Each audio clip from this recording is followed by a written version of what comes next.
In this opening clip, posted by the YouTube channel Squatch TV, a pair of campers make their way to a derelict railway bridge, hoping to spot wildlife in the dead of night.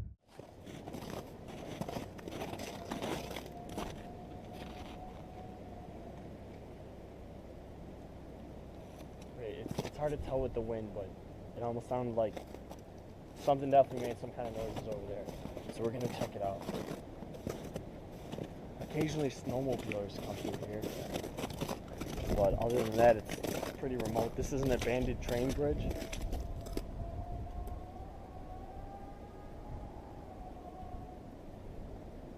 Okay. I almost kind of don't want to go back over there.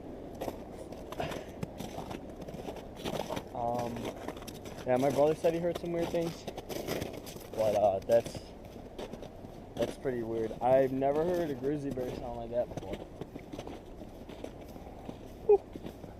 You got like chills going down your spine? Yup. I hope the camera got that.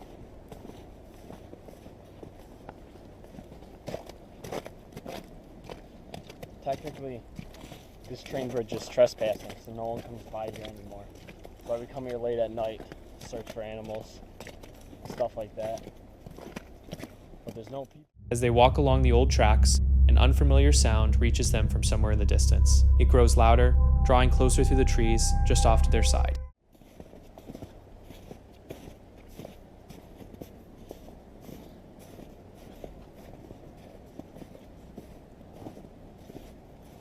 Oh, you take that one path up here. Yeah. Is that right there? Yeah. Picture the babies.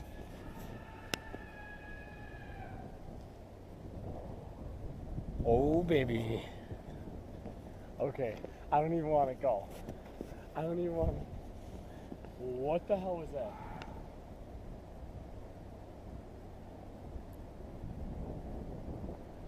Dude, fuck this. Should we? You got, Do it for the video? you got your knife? Yeah, but what the fuck is that? That's the deer tracks. Oh, did you ever hear like a rabbit get killed? They Yeah. sound pretty That was too loud though. far to turn back. Yeah. We can turn back really. Shh, shh. I should have my fucking rifle. Dang, people think I'm night hunting. Holy shit.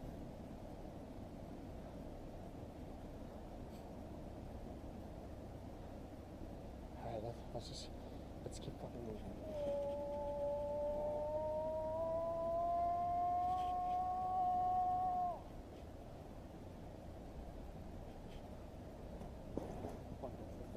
Yeah.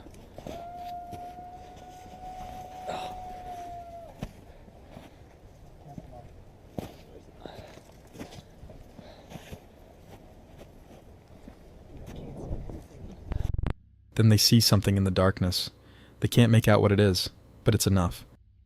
Okay, so we've been hearing some really fucking spooky shit, dude. I'm only giving it like maybe 5 more minutes. So we're walking. Yeah. We're in the middle of the woods, about half an hour from my house. I only got a knife, but that's not gonna stop the fucking grizzly bear or whatever this is. So. It's coming from up there. I don't even know if I want to. We'll see what it is, but at the same time, it's like, I mean, this is like something fucking unknown. Alright. Let's be safe how long we're out here because I think there's a storm coming. It's getting real windy. Alright.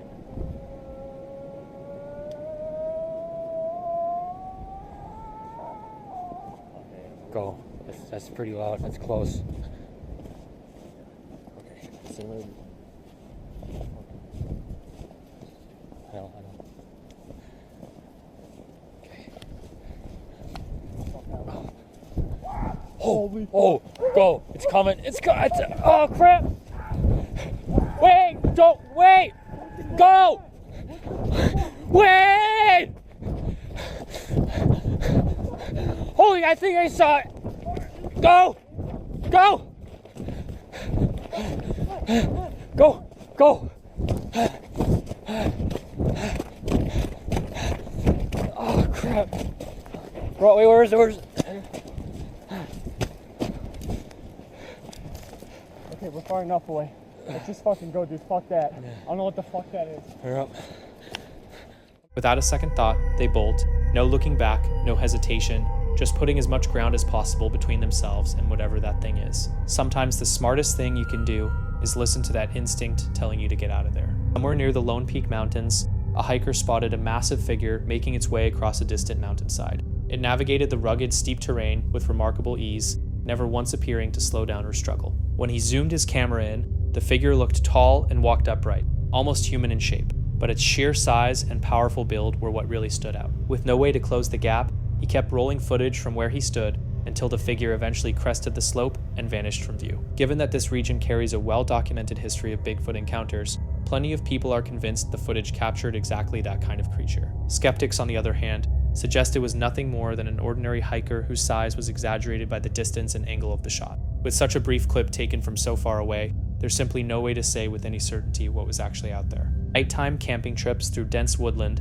often start in total stillness, but sometimes that very silence is what conceals things lurking far closer than you'd ever expect. He heads back to a forest he knows well, bringing Fendi along, stringing up a hammock between a pair of trees, and getting his sleeping spot ready. Everything unfolds at its usual pace, enough to convince him the night will be just like any other. As darkness fully closes in, he lights a fire and settles into the quiet calm. But then odd noises start drifting in from the direction of the stream. Short, fragmented, cutting off just as fast as they appear, while Fendi begins directing her attention sharply toward the shadows. Thanks.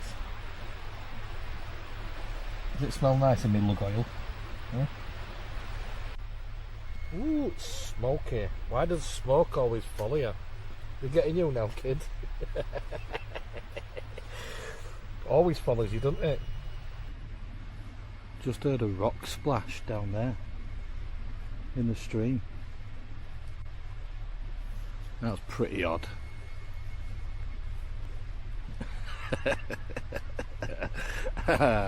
Getting paranoid now it's night time. Let me turn light on. There we go. Oh, you farted, you little scruff. Don't get your ass too close to that, mate. It'll will explode.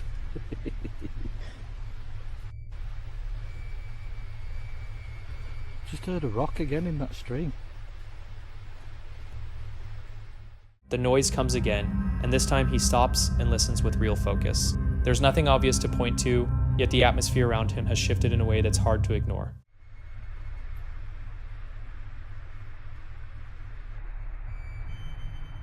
There she goes, look. Into the wilderness.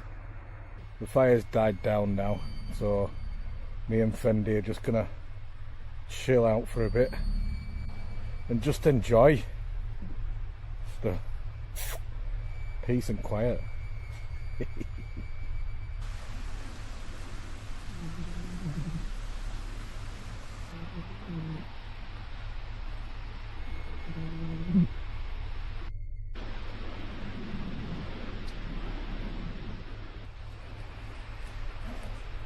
What's that there?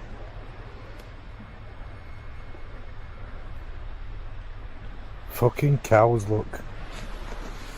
He reaches for his light and sweeps the beam out into the darkness ahead, and that's when two glowing points of reflection appear, then more. A whole herd of cows, right there, uncomfortably close, close enough that he should have picked up on their presence long before now. Yet there had been absolutely no sound to tip him off, and that's the part that doesn't sit right, while Fendi visibly stiffens beside him. I didn't even hear him. Didn't even hear him come down. I just smelled cow shit. Oh, there's more.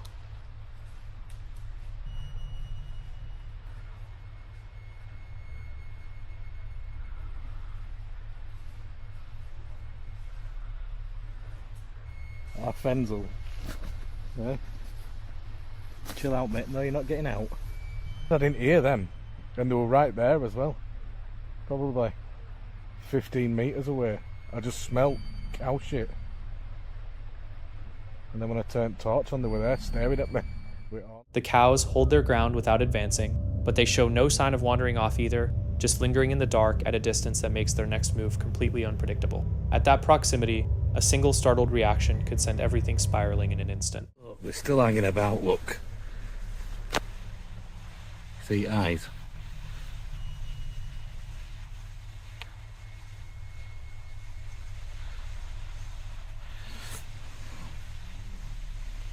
That's it. I'm doing one. Can't be asked for these cows. I need to get away from them. They're going to be here all night because grass is just well long. We've got a buffet down here. With that in mind, he makes the call to pack up and go. Not because anything has gone wrong yet, but because he recognizes that every additional minute raises the odds of something going very wrong. Out in the forest, the real danger isn't always what you spot in the dark. Sometimes it's knowing when you've seen enough and getting out while you still can. Living Life by the Mile is a YouTube channel run by married trucking duo Michael and Becky, who document their experiences hauling time-sensitive freight across the country. Their videos regularly capture the unpredictable side of long-haul driving. Everything from breakdowns and delivery complications to the strange situations that arise after years of passing through unfamiliar towns, rest stops, loading docks, and overnight lots. On November 10th, 2025, a routine overnight stay in Allentown, Pennsylvania took an unexpected turn when a series of disturbing events transformed what should have been a quiet morning into something neither of them was prepared for. There was a crackhead that came messing around our truck when we were in Allentown. Yeah, my alarm went off on my phone, and I had gotten up, and as soon as I got up, I heard knocking on the side of the truck.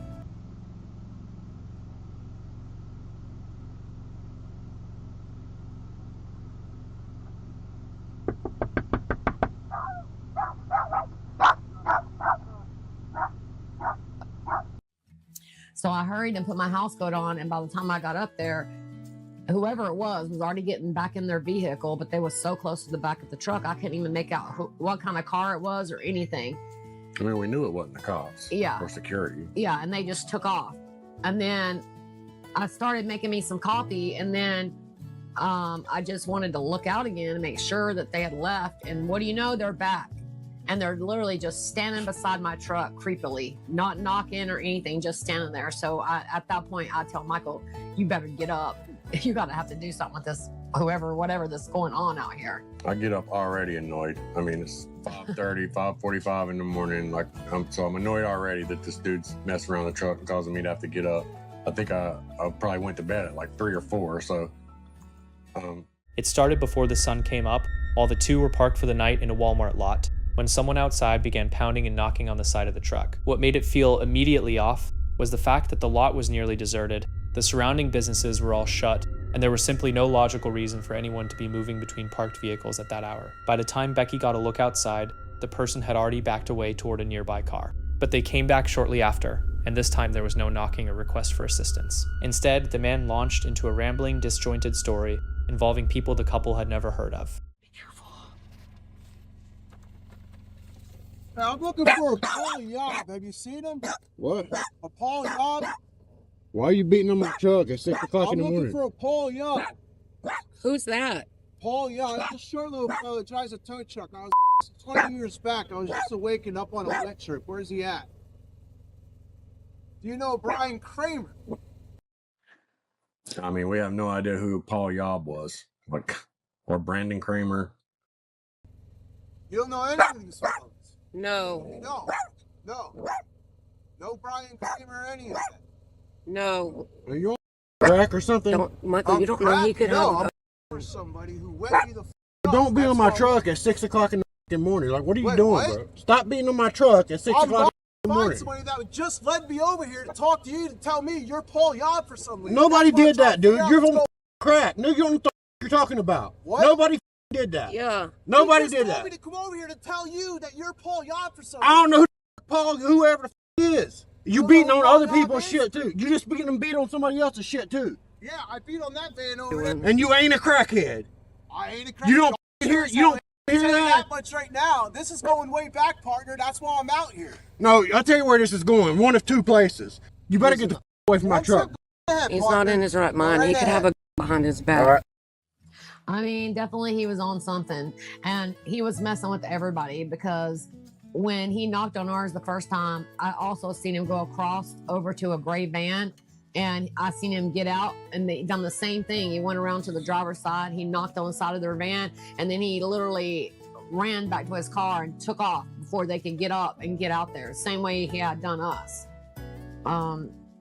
He was going around to everybody's vehicles. I saw him go up to 2 other cars and mess around their cars. I mean, he wasn't a homeless dude. He obviously had a car, and he looked like he had a job and all that. He just still a crackhead. I mean, he talking about being SA'd 20 years ago, and for some reason... He claimed to be looking for someone tied to events that supposedly took place many years ago. None of it added up, and every word out of his mouth seemed to make things more confusing rather than less. His erratic behavior made it impossible to determine whether he posed a real threat or was simply volatile and unpredictable, which kept the whole interaction feeling tense and loaded. More notably, rather than offering any straightforward reason for approaching the truck, he kept steering the conversation into unrelated tangents, which only deepened the questions surrounding why he was there and what he actually wanted. And even after the exchange ended, the unease didn't go away. I was a little confused by the whole thing. Even at one point after he scurried away, we were sitting there watching the video back, trying to just let it sink in what just happened, because it was so weird. Yeah, and then I look out and he's literally pulled in front of our truck, just gets standing out, there. closes his door, and just leans up against his door. Just For like a stands minute there. and a half, he just stood there. Like, I told Michael, don't mess with him because you don't know, man. I mean, you don't mess with people that's out of their mind like that.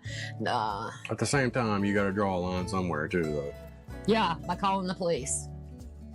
Because you don't know. I mean, You know, ain't one is for your calling the police. but your life is not worth getting out there with somebody that's on drugs that don't know Could what be they're in doing. more danger if I do call the police. All right. Well, that's what our morning was like. So Yeah. a little crazy. After he scurried off in front of the truck that last time, we didn't see him again. The cops, I don't know. I'm assuming somebody called the cops. I mean, they rolled through there and rolled Yeah. out. It was a couple cops rolled through.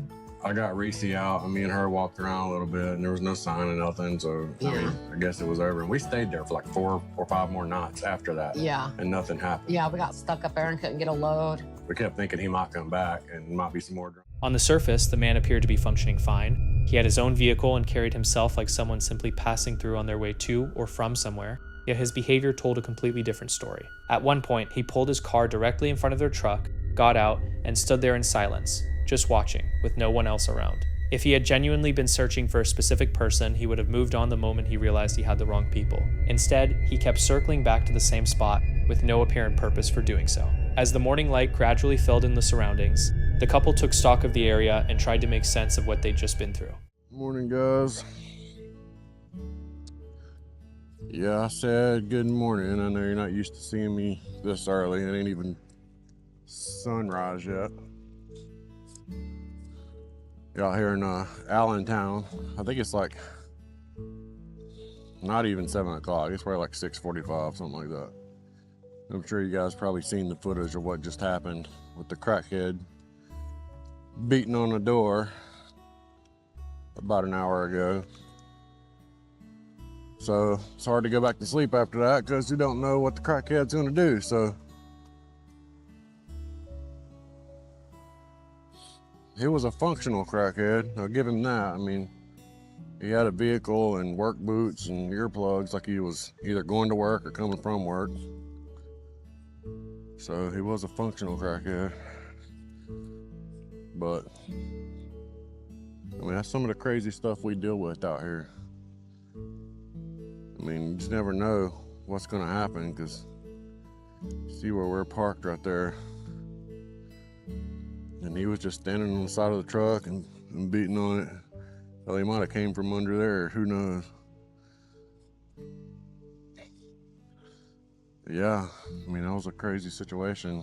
And to be honest, the only thing that kept me from getting out of the truck is the fact that he was like reaching behind his back like he had something. I don't know if he was just, you know, bluffing or what, but you see the area we're at. So I thought it was somebody homeless knocking on the door and ask for money or something. So I didn't really think too much of it, but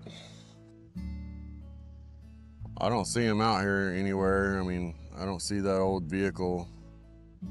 He's driving some kind of old... Eventually, the man left, and the disturbance wound down. Law enforcement vehicles were later spotted moving through the area, though it's unclear whether they were responding directly to this incident or to reports filed by others who may have crossed paths with the same individual earlier that morning. Stepping back and looking at the full picture, there are several ways to interpret what happened, but none of them can be stated with any real confidence based on a single encounter. One explanation is that the man may have been under the influence of some kind of substance. People in that state tend to behave erratically, jump between topics without warning, and have difficulty expressing any coherent purpose behind their actions. That said, even if something like that was a factor, it still raises the question of why he chose to approach a stranger's vehicle repeatedly, rather than simply moving along. Another possibility is that he may have been experiencing some kind of mental health episode in which his perception of reality wasn't fully intact. In situations like that, a person can be completely convinced by their own version of events, even when it makes no sense to anyone else. But even that explanation falls short of accounting for why he kept returning, why he parked directly in front of their truck,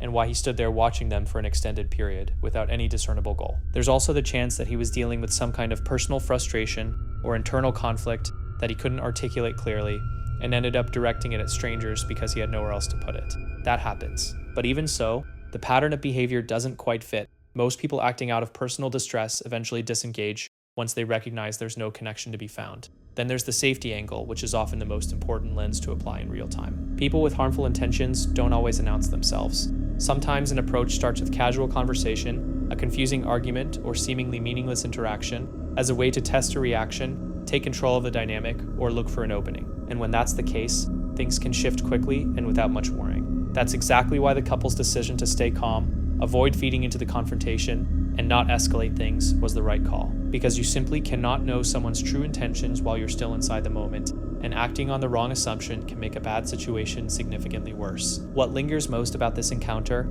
isn't any single theory, but the ambiguity that wraps around all of them. The behavior doesn't fit neatly into one box, and that's precisely what makes it so difficult to shake. It leaves far more questions than it answers, and serves as a quiet reminder of something every road traveler eventually learns. Most of the time you're surrounded by strangers in places you've never been, and you're only ever seeing a fragment of a much bigger story. Sometimes that fragment is all you're ever going to get. On October 17th, 2024, a creator named Mike OK posted a video capturing one of the more unusual adventures from his travels. His channel is dedicated to exploring extraordinary destinations across the globe, documenting everything that unfolds along the way. For this particular trip, Mike set his sights on spending a night out on the Great Wall of China. We are in the town of Shijiazhi, quite literally in the middle of nowhere, and there's no one here. So if my calculations are correct, the Great Wall of China is that way, about an hour and a half hike. Well, for your safety, don't go beyond this point. I think that, I don't know if that means this way. This is the way I want to go. This is the way I'm going. I haven't seen a single other, I saw that one car drive past. The surrounding area appeared completely deserted, with no sign of another soul for as far as the eye could see. He figured that sense of solitude would hold for the duration of his stay. Venturing further along though, Mike soon uncovered the reason no one else was around. The stretch of the Great Wall he had wandered into was off limits to visitors. Even so, he pressed ahead with his plan to make camp there while keeping a low profile. Here, our off-road section. According to my maps, it's this way. I don't know what this means, but probably says stay the fuck out. This is actually so much tougher than I thought it was going to be. I don't know what... Mike eventually reached the wall itself and started making his way up. After taking some time to scout the area, he identified a solid spot to pitch camp, one that also gave him a clear sight line to watch for anyone coming his way. So tonight I'm going to sleep in here, and then in the morning hopefully all this shit's cleared.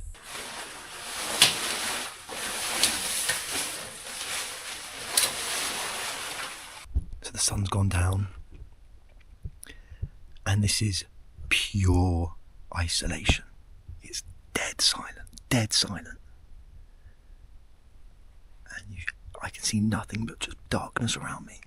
I always want to solo travel. I always want to travel alone until I wish that I wasn't. For a good stretch of time, everything stayed calm and undisturbed. Then, deep into the night, Mike started picking up strange sounds somewhere nearby. Some of them were faint, almost like distant voices. Being completely alone in such a remote place, his unease grew fast. Then came the unmistakable sound of footsteps closing in on his camp. I know I'm in the middle of nowhere, but this is so sketchy. I keep hearing voices, like far away voices. I don't know, it's just scary. It's scary. Let's just wait for the sun to come up. Try to get a few hours sleep. Wait for the sun to come up. Okay, brother. Okay. You are sleeping? Sleeping here? I will take a time lapse. Take a time lapse? Oh, on the sunrise. Yes. What's your name? Ding Haitao. Ding Haitao. My name is My God. Time lapse of the stars. Yes. Okay. Maybe soon the moon will come out. I hope. As it turned out, the approaching figure posed no threat whatsoever.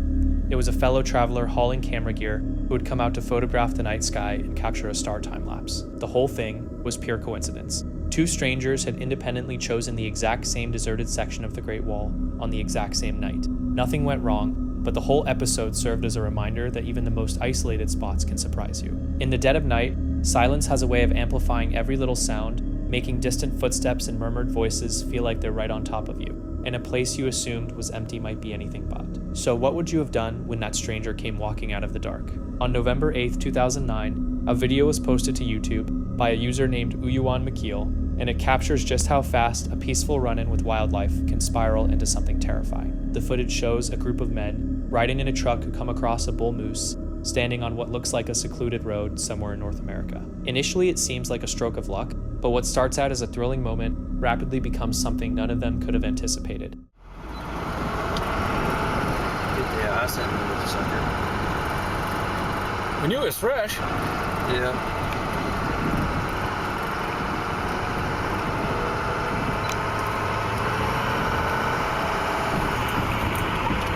Oh, did you let him go? What are we doing here? Look, he's at a gallop now. 40.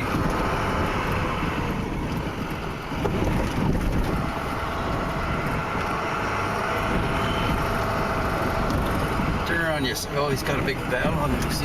Look at the size of it. Yeah. Oh, It's gonna turn at you. that's gorgeous. Come on, sucker, turn. Right at the start, the energy is nothing but excitement. They watch the moose thunder down the road, marveling at its sheer size, and talking about its antlers. One of the men even lets out a celebratory yell. It has all the makings of one of those unforgettable wildlife moments, until the moose suddenly wheels around and changes everything. Now we've got an issue. Yep. He's tired.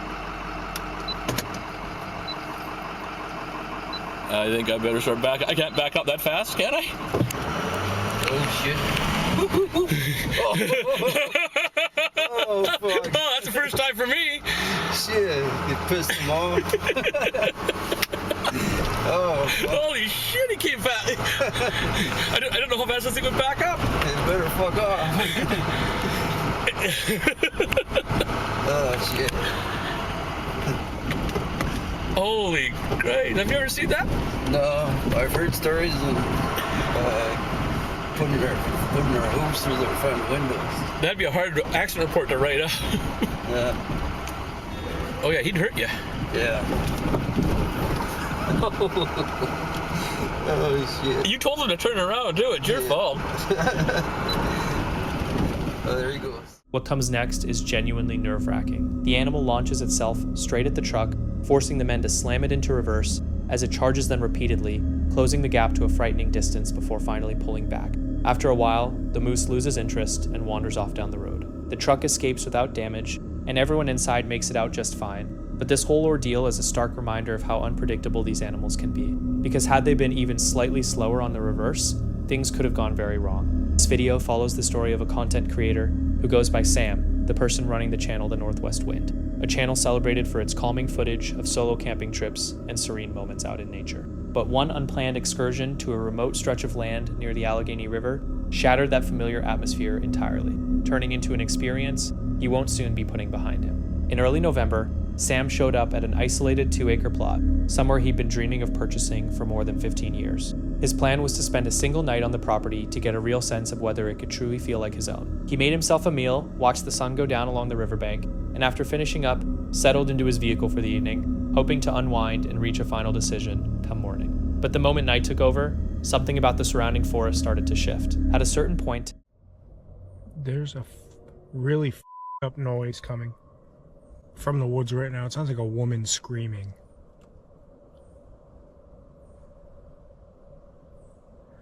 I was sitting in my front seat with the heated seat on, warming up. It's been dark for a long time now, and it sounds like a woman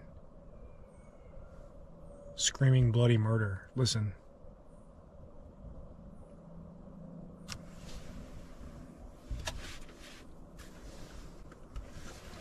Literally, I'm freaking out right now.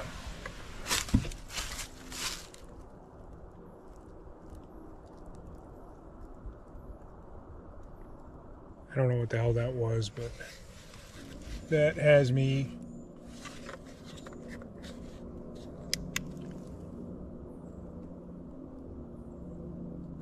Absolutely. Sam picked up on deeply disturbing sounds drifting out from the trees. They resembled screams, nothing like any recognizable animal, unnervingly human, and alarming enough to send a wave of genuine dread through him. Gripped by anxiety, I'm getting out of here. Don't like the feeling that I have. I don't like that feeling at all, so we're gonna go. We're just getting out of here. Nope, not gonna stay. I feel very unsafe right now. I feel very, okay, turn to Creed. I'm listening to Creed. I feel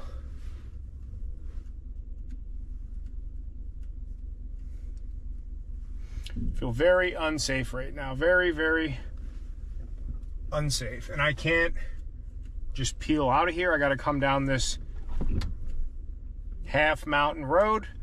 So if I need...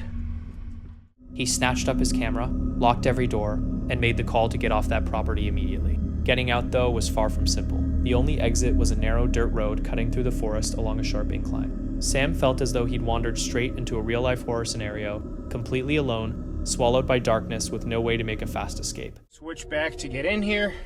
I'm head in, so I literally can't get out if I need to. I can't see anything. I don't even want to have my window open in case of any Gibraltars out there. Let's get me the out of here. And we're gonna... I don't know what the... Nope, not doing it. Not doing it. That was a lady screaming. My doors are locked. I'm 100% sure of that. I don't even want to open my doors, though. Somebody was walking down here, and it sounded like the woman... Further along the road, Sam decided he needed to bring in the authorities. He described the disturbing noises to them, sounds like someone desperately crying out for help, and explained that his gut was telling him something was seriously wrong. Before long... Yeah, hi. I'm out in...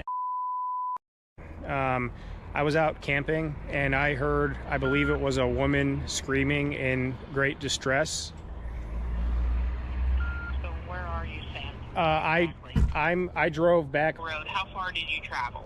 Probably a mile in, maybe a little more. There's a property for sale. Truck's camping up there because I'm supposed to let them know tomorrow if I want to buy it. And I all of a sudden heard this blood scream. Two patrol cars pulled up to the scene. The officers walked back onto the property with him and began combing through the area. Their demeanor was sharp and concentrated, which did nothing to ease the tension hanging in the air. This is the most thing I've ever experienced while filming a video. Once they reached the location, they moved directly toward a nearby cabin and approached it with weapons drawn. Afterward, they let Sam know there was an additional residence in the vicinity that also needed to be checked out. He was cleared to go. Okay, well, I'm gonna. Okay, we'll be safe, and I wouldn't feel right if I didn't call, so whether it's nothing or something, be safe, and I just... And with that, Sam put the property in his rearview mirror. Twin paranormals Ryan, River, and Wyatt pushed through a mile and a half of darkness and spider webs to reach Devil's Bridge, a site in Michigan where local legend tells of a man who drowned children one by one in the creek below, was subsequently hanged from the bridge itself, and had his body carried off by the current. According to those who know the story, his spirit never moved on. Just a few feet away from the Devil's Bridge, local legends actually claim that this place is cursed. The story is that you can come here at midnight and the devil will actually be waiting for you. There are even people that say if you leave an offering on the bridge, that he will take it. But the weirdest part is, supposedly, at midnight as well, if you sit on the bridge, you can hear the sounds of the children laughing or crying Some people even say you can hear the devil laugh. That's not terrifying at all. So what I know is that the people who have actually tried to make an offering to this so-called devil basically are trying to make a deal, selling their soul, or they have a wish that they want granted. This whole story is basically like a legend, you know, folklore, but like everyone who lives here, everyone in this area knows this story, and people who do come here have actually reported seeing really weird things. Giant shadow figures lurking around in the woods. People say they see other actual people walking and running across the bridge, but it's like bent and broken. Like there's no way that you'd be able to do that. Makes me wonder, like, what are we going to witness tonight? They said that this man lured children over there, drowned each and every one of them, one by one, and then he had gotten caught, and they hung him from the bridge. I don't know if this is the bridge. Some say that there was a different bridge. It's weird. I guess we're here to find out. Welcome to another episode of Nightmare Mode! For the next 12 hours, we are going to be uncovering the mysteries of the famous Devil's Bridge. That's right, we are here in the forest with spiders, bugs, and all of the above. You're welcome. This is really putting me through my paces, boys. We just walked for like a mile and a half through nothing but giant spider webs. I got something in my eye. They showed up anyway. The second they set foot on location, something was hurled into the shallow water below. The spirit box lit up almost instantly. Give offering, then you'll never escape me. Then the numbers 12 to 0. Legend holds that's the hour the entity makes itself known. It was only 10 p.m. It was so loud, it seemed like maybe it could have been a rock. We didn't see anything though. We've come a long way to find out if any of these stories are true. And if hundreds of years ago, those horrible things really did happen to those children. If there are any spirits here at all, and you can hear the sound of our voices, will you please come up and talk to us? What? Wait. Did you see that? It just went off? Yeah. While I was swinging it this way, it went to red, and then I swung it back, and it went to red again. Wait, it's going! Is somebody here? Whoa. Whoa, dude. Who is this? People hear you laughing. They've also heard you whistle. It keeps going. What's up? Something just walked through the woods right here. You're hitting red. Is that you? Did you hear that? Yeah. Did you hear it? Yes. That sounds like somebody's walking through this brush. Could be an animal. Yes. That's also what people see. Yeah. They see something with red eyes. Y'all need to be so careful on that thing. I know. Can you push me off of this? Lots of people have felt hands grab them and push them, or pull them. Oh God, I don't know if I can handle that. We have these special devices that give you the ability to talk to us. You could use your words, whether it's one word or a whole sentence.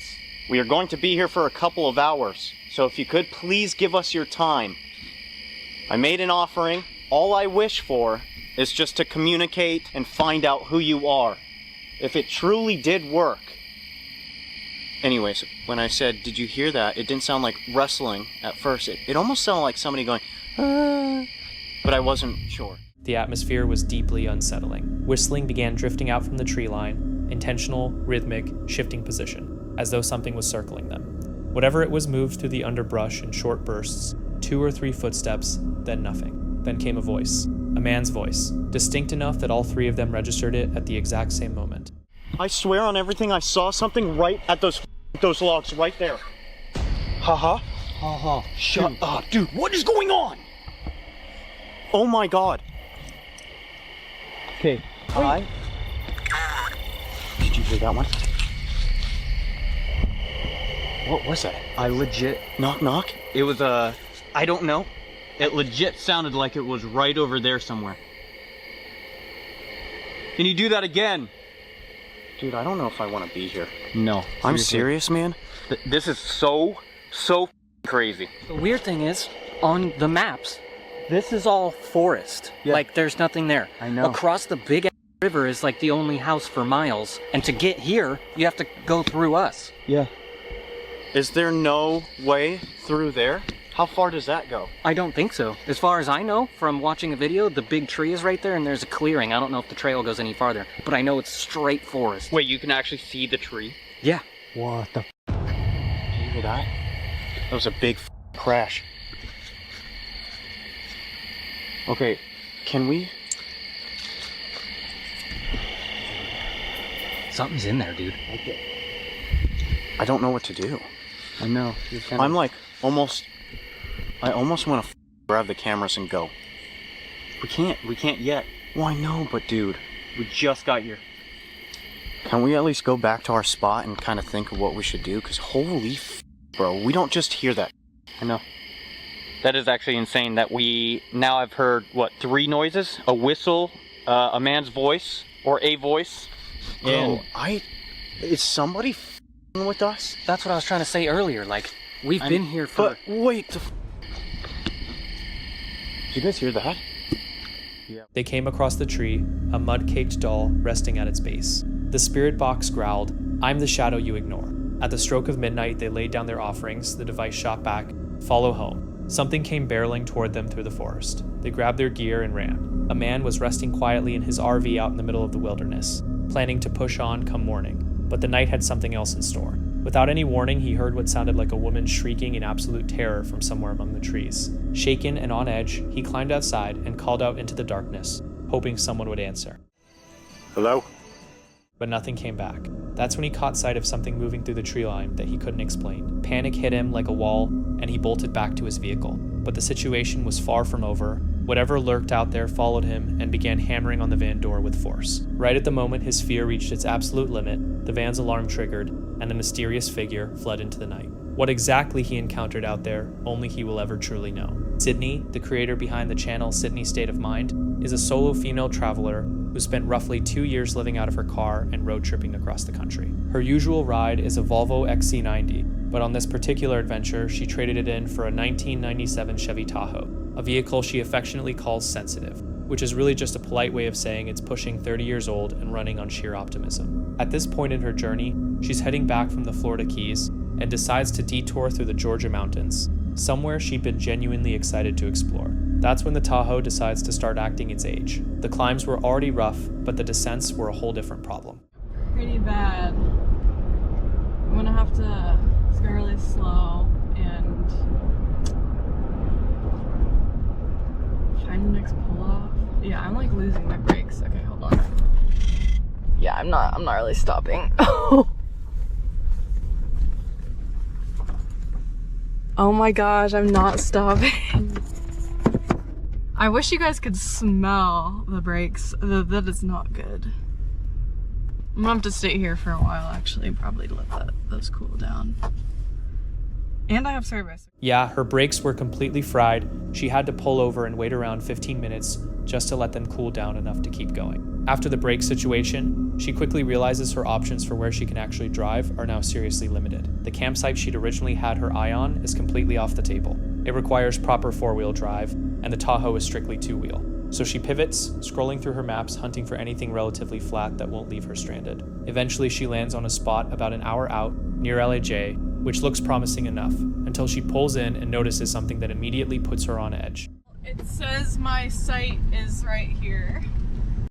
Here we go. Please tell me there's nobody here. Thank goodness. I just realized there's a tent down there.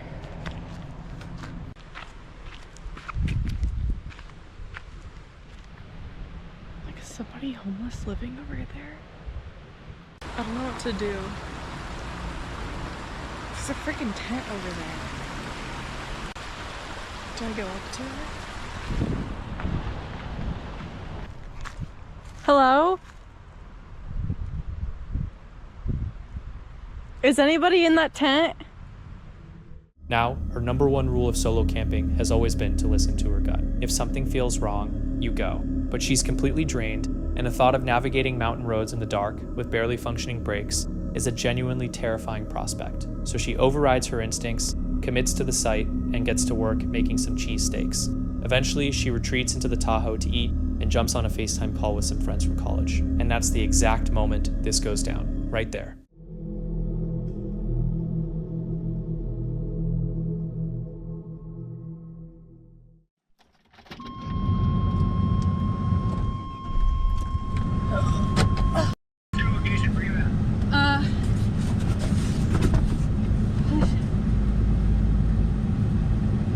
Dude, I'm like scared.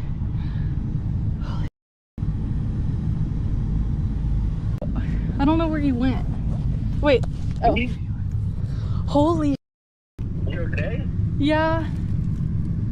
But there's some like guy right there. Right where? Like he just like walked through my campsite. Holy shit. I'm shaking right now. What? I'm shaking too. I feel like I shouldn't like be like shaking this bad. I don't know, like hold on. Do you need to call the cops or anything? No. But holy shit, brother. Oh my god, dude.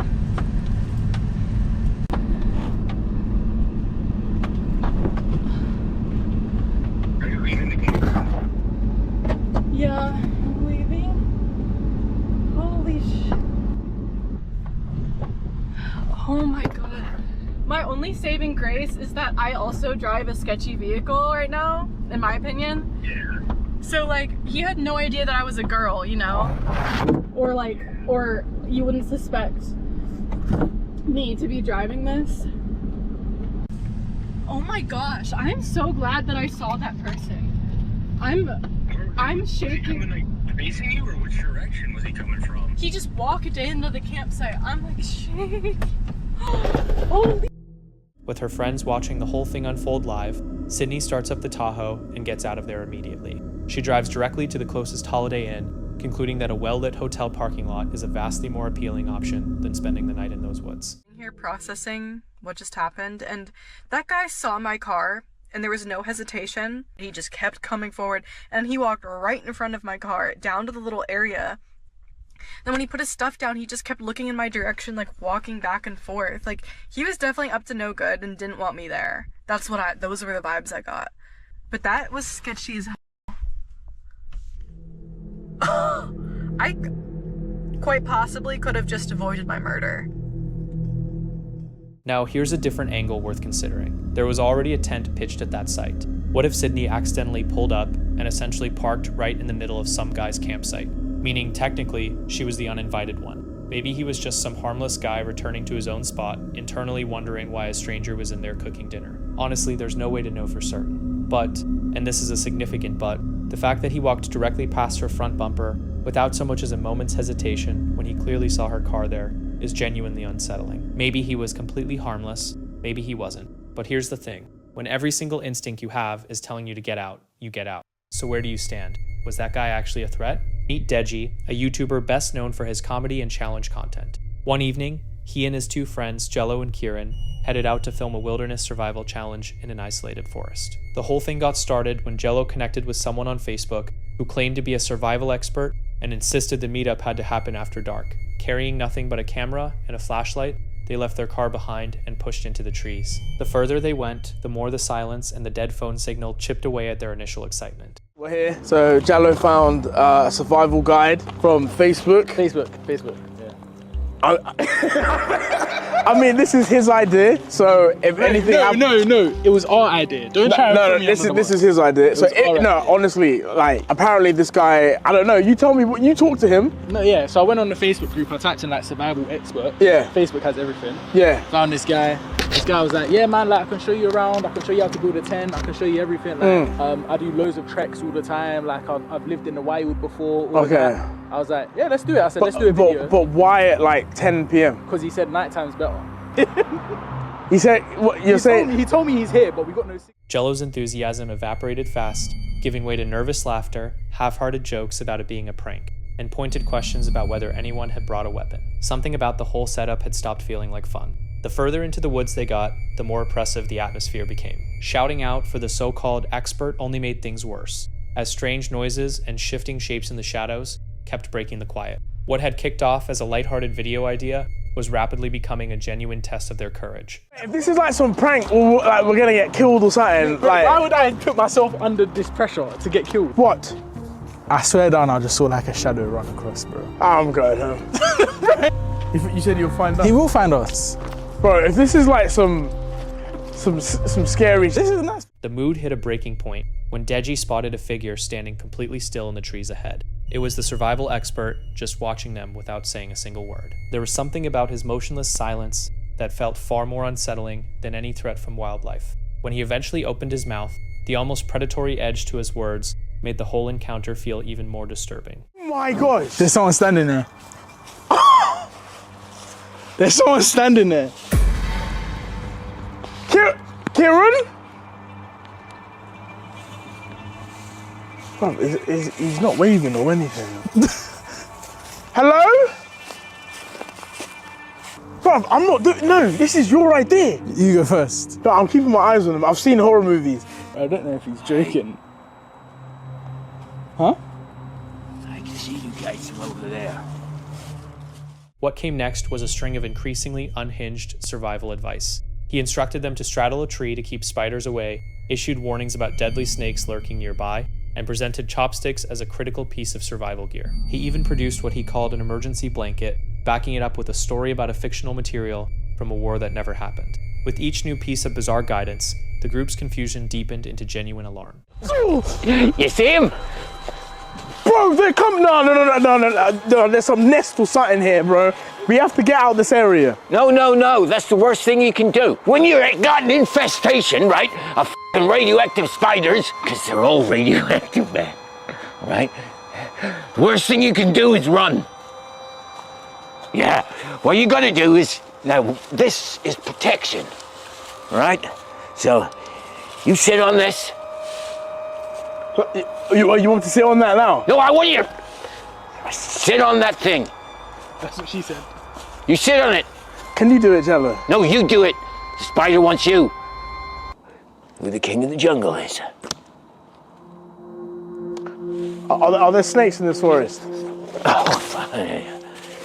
We're gonna go deep in this place.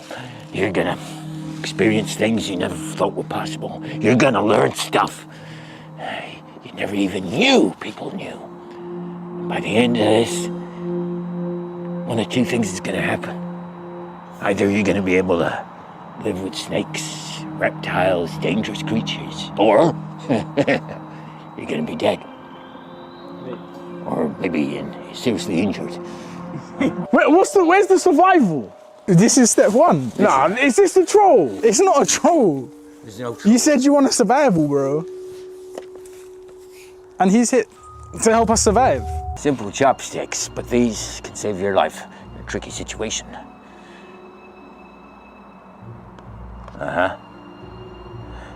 Infestations. Put them down in the ground. All right, so what's the purpose of that? Well, I'm glad you asked me. You see, the thing about infestations is that they become familiar with a place. And what you have to do to make that place your own is to make it unfamiliar to the infestations. Like polar bears. They migrate. Polar bears? Oh, fuck yeah, they migrate, man. How do we have polar bears? Everything is possible. Wait, so you're telling me there are polar bears in this forest? There might be. Okay, cool. What? Like a cowboy. See that? What? Now, this might save your life. See this? Emergency blanket. Now, you know what this blanket is made out of? What? Pythagoras. Okay? This Pythagoras material is the strongest material known to man, invented by Canadians in Alaska during World War II, right? In the worst storm recorded, surrounded by Nazis. 2 of them left. They nearly died of hypothermia. They built this, they made it. When was World War II? In the 40s. 1940. Something. 1, 2. Doesn't matter, okay? What matters is they invented this, they saved their lives, and not only did they stop themselves from getting hypothermia and turned them into super beings, they took out the entire battalion of these Nazis. It's bare hands. So, if it gets cold tonight, don't open it. No, you can't open it until it's needed. The situation took a sharp turn when Deji casually threw away an emergency whistle the man had given him. The expert launched into a furious, high-intensity rant about how that whistle could mean the difference between life and death, rattling off a list of extreme scenarios with unsettling conviction. That outburst was the moment it became clear this wasn't just an odd guy with unusual hobbies. He seemed genuinely unstable. Deciding they'd pushed their luck far enough, Deji and his friends invented an excuse about needing to retrieve some gear and began slowly backing away, all too aware that his eyes were still on them. We are emergency whistle. What did you do that for? Now what? We have an emergency. You're a dickhead. Why did you do that? I'm sorry. It's Well, you better go find the whistle. Yeah, go find the whistle, boy. Boy. Yeah. Take your torch. I'm swinging, bro.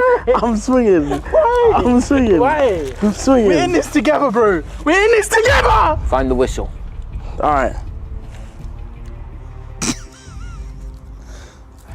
You don't seem to understand the brevity of the situation here, okay? If we get lost, if you fall over, you break your leg, snap your spine, okay? Get raped by a polar bear, whatever, okay? And we're trapped here, okay, with no f***ing help. And there's a storm that comes in, and there's thunder, and lightning striking down all over the place, and we're surrounded by these f***ing insects that are trying to kill us, all right? And our only way out of here is the whistle. You threw away. Wait, Kieran. Wait, hold that thought. 1 second. Can you just stay here for a bit? Give me 1 second. Jaro, come, Toddler, come on. Okay, hold this. You can have the tent. It's a free tent. Hold this. After a desperate sprint through the pitch-black forest, they finally managed to put enough ground between themselves and the stranger. But the unanswered questions stayed with them. Who exactly was he, and what had he actually wanted?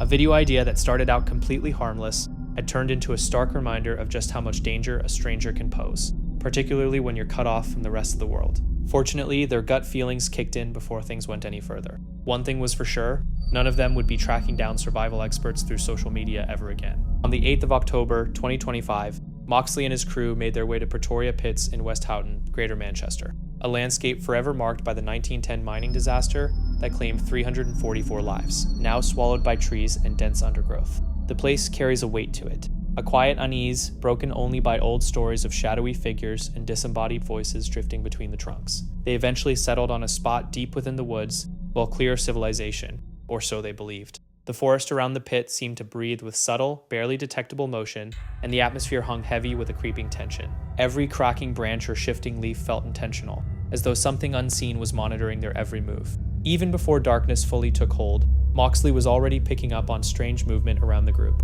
Shadows appeared to slide in ways that didn't quite make sense. Fleeting shapes lurked just outside the reach of their torches. Let's dig ourselves into this forest at the back of us, away from people, and then we'll get a coffee going. Right, so we found a decent bit of land where we can set up camp. Just there where Ming stood right now. Nice and flat, enough space for 2 tents. Pretty sheltered as well, and we're quite deep into this forestry. Just going to take a little look around, just see what's here that we can use. Brought my own firewood, but we could literally use some more of this. There's plenty of bricks and stuff lying around. These are perfect. So I can come back and collect a load of these bricks. And then with them, we can do like a little fire pit, get a fire going, keep warm.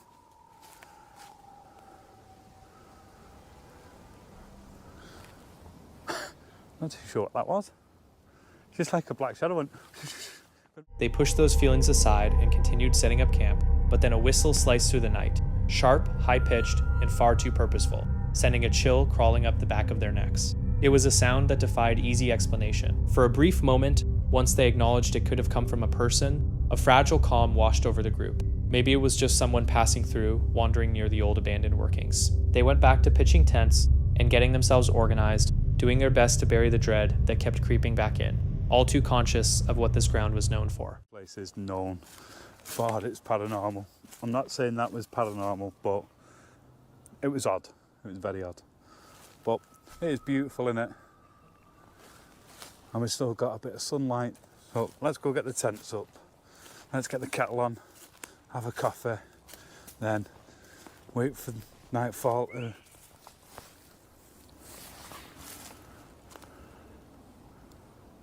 That f***ing scared me then. That was very loud, wasn't it? I was like, hey. So there is people in the woods. That will explain what I seen going past then. Hey Ming, we've walked in here. We're away from the trail. Right? So I'm stood over there before that whistle. And I swear, through the trees, something went through the trees. Okay. I can't rule out somebody on a push bike. Right. But then, it's possible. that whistling, Yeah. that whistle. So there's definitely people out here. I've just heard them over there. I think it might have been somebody just whistling to others. Yeah. Possibly. That's more than likely the case, but It is. They might have got just a little bit too far behind. Yeah. And whistled to slow them down, but who yeah, knows? yeah. Well, We're here anyway. we're here. Yeah. Let's get the tents So, up. We'll get set up. And then, as I was saying, we'll get a coffee going. Yeah. Then we'll wait for nightfall. And then Eventually, they retreated to their tents and tried to wind down, though a restless tension still clung to the camp like smoke. As the night deepened, the fire cast pale light across the crumbling remnants of the old mine structures, and faint tapping sounds began filtering through the trees. At first, they wrote it off as branches knocking in the wind, but the rhythm was too deliberate. It paused when they paused, resumed when they moved. The forest felt eerily conscious of them. The tapping grew more insistent, encircling the camp from every direction. Torches cut through the undergrowth and found nothing. Yet the sound kept coming, measured and unsettling, as if whatever was out there was steadily drawing closer. Absolutely ridiculous, done it while we sat here. It does. About it, but it's what's that? Did you hear that? Hello?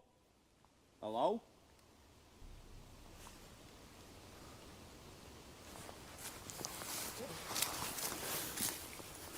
Folks, this is how bad it's actually getting. It's crazy. That light's back again.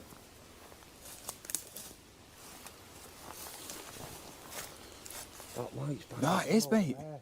That disappeared before. That's a fire, that. Is that what it is? That's a fire. Right. You can see it twinkling away. Okay. So we know we're 100% not alone out here. But that doesn't explain what we're hearing around us here. Not a chance. If there is anybody here and you'd like to come and speak to us, living or dead, feel free. We're over here, you'll be able to see our lights. So come and speak to us, come and communicate with us. We're not here to cause any problems, be disrespectful. We're just here camping, exploring, ghost hunting, doing a paranormal investigation, just so you know what we're doing if it is somebody living. And if it is something paranormal, again, feel... Then came the whispers, rising from all sides at once, layered and overlapping, like voices seeping up from somewhere far below the surface. Impossible to make out clearly, yet the tone carried something unmistakable. Exhaustion, grief, a kind of warning, as though the miners themselves were reaching across time. Through the thermal camera, a dark shape materialized between two trees. It looked human in outline, yet gave off no heat whatsoever, colder than the air around it, almost like something that shouldn't exist. Moxley murmured quietly as he watched the figure, but before he could get a proper look, it dissolved back into the darkness. The team felt surrounded by something they couldn't quantify, unknown in number, in intent, and in proximity. This way, mate. Yeah, 100%. Put your light down for a minute. Hopefully they'll bugger off the other way. But something 100% hit me tent. I'm not too sure what it was, but it could have, well, we're underneath trees, so it could have been a branch that's fell off. But it's just weird that come out to check, and there's literally, I'm keeping, wait, where'd they go? There they are. You just see them coming through. Right. Turn your torch off them. We don't want them to come over if we can avoid it. Right. But I know it's rich coming from us. Yeah. But who the hell would be out here at this time of night? Yeah. In this storm? Yeah. They're coming this way, look. Yeah. Definitely. So there is somebody there. Oh yeah. I can see the light. And it's, yeah, it's like they are coming through the woods. Yeah. This They are. towards us. Yeah. Right, let's just go sit in the tent, chill out. If somebody does turn up, then we'll just have a conversation with them. Right, the torch has gone off. No, there it is. But they're literally through there, getting absolutely pee wet. That sensation never left them for the rest of the night, making any real rest completely out of the question. Every noise, every shifting shadow, every half-glimpsed movement kept the group wound tight. When dawn finally arrived, they packed up in near silence and drove away without ceremony, capturing the journey home on camera. What had started as a standard overnight investigation had become one of the most unsettling experiences Moxley had ever documented. At Pretoria Pits, the earth may have buried the tragedy long ago, but sometimes that tragedy stirs. And out here in these woods, the most frightening thing lurking in the dark isn't always something wild or unknown. Sometimes it's simply another person. Video number 5 comes from Tyler and Hannah, a family overlanding channel that chronicles road trips throughout North America in a heavily built-out Subaru Crosstrek. They bring their 2 young daughters along on every adventure, which raises the stakes considerably with each call they make. Most parents would spot snow-blanketed mountain roads and immediately start searching for the closest hotel. This couple sees DNR territory and hits the gas uphill. They made it back down and they brought the footage with them. It's March 4th, 2026. 9 Mile Falls, Spokane County, Washington. Feet. There's snow with no tracks. Oh, we're making it. Okay.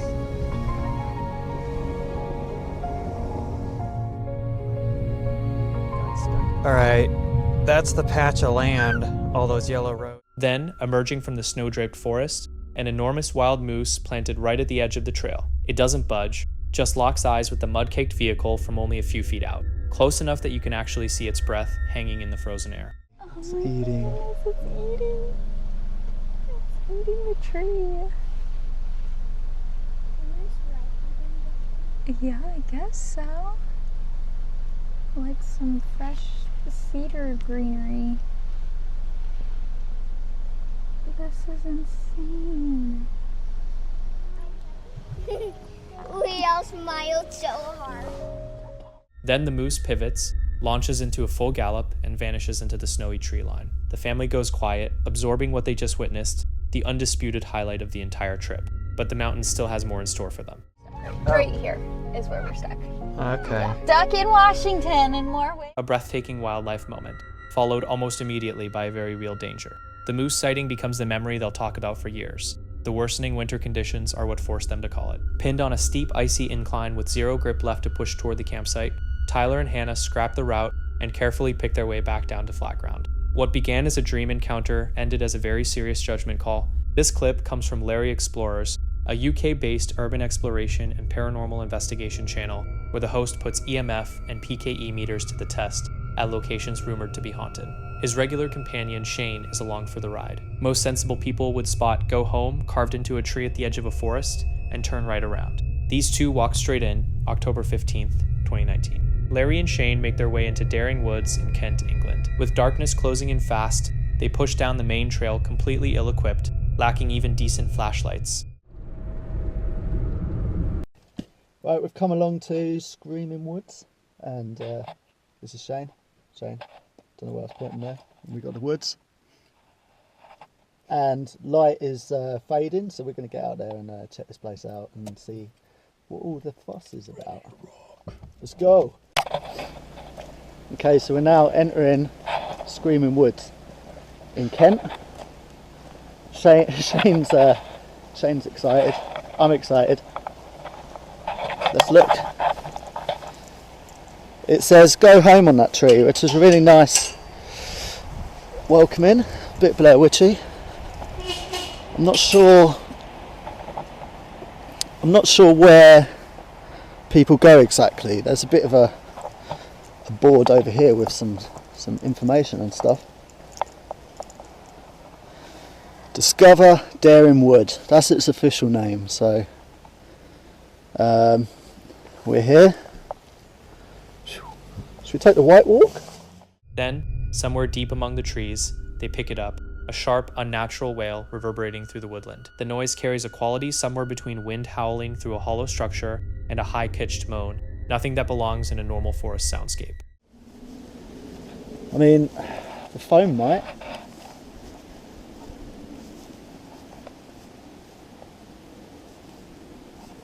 You listening?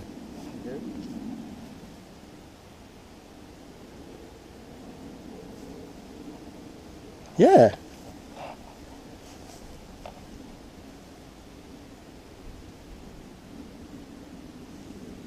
It's always the same direction as well, isn't it?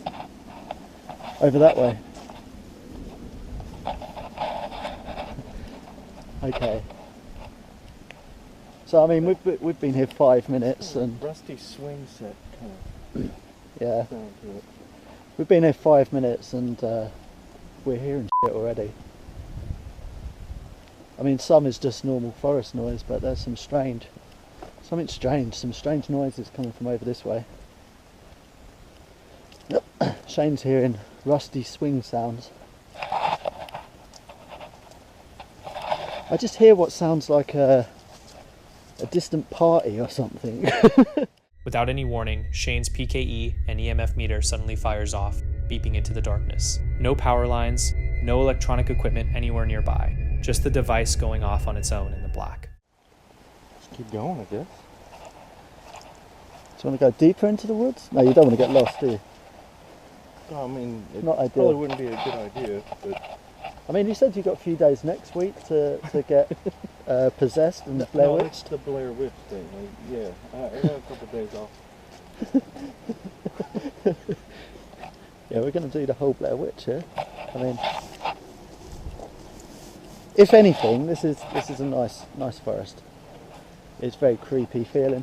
It's not actually. I don't feel as bad here as I did down there. Probably because it's close to the road. I feel a bit more. You're not near me. That wasn't me. His meter's going off again. And it's not near me.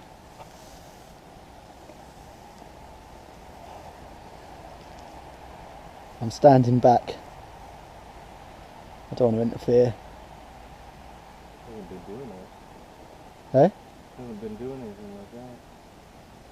Yeah, that wasn't me that time. Oh look, it's moving, I saw that. So the meter is picking up something here. It's picking up stuff. Once back home, Larry pulls up the footage, boosts the barely audible howling in post, and declares that Daring Woods has more than earned its reputation, vowing to come back with the right gear next time. A warning carved into bark, disembodied wails, and unexplained meter spikes swallowed by the darkness. The forest handed them every red flag imaginable. Would you have stuck around long enough to find out what comes next once that meter goes quiet? What would you do if strange, unsettling sounds suddenly broke the silence right outside your van in the dead of night? This is Will, the face behind the YouTube channel Will's Whereabouts, a guy who's built a following around stealth camping road trips and off the beaten path experiences. Will has covered a lot of ground on his travels, but what unfolds tonight is something he wasn't prepared for. He hasn't gone far this time around, just out to the scenic rural landscape of Box Hill, a spot he's fairly familiar with. The day gets going the way most of his do. He finds a place to park, throws together an easy meal, and as darkness settles in, he winds down for what he expects to be a quiet night's rest. That quiet doesn't last long.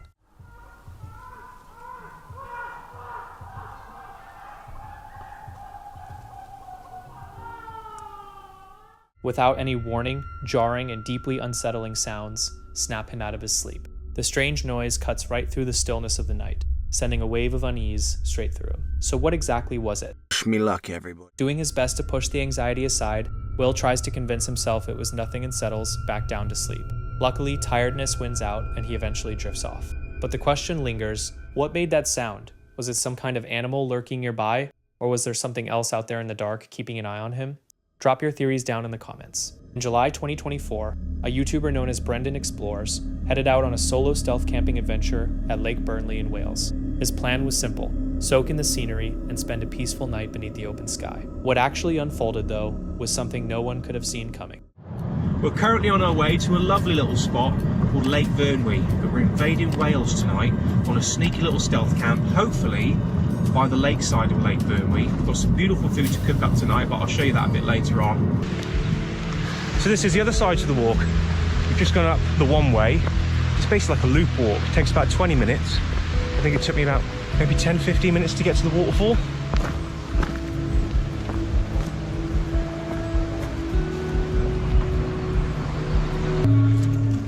And there we are, back at the car park.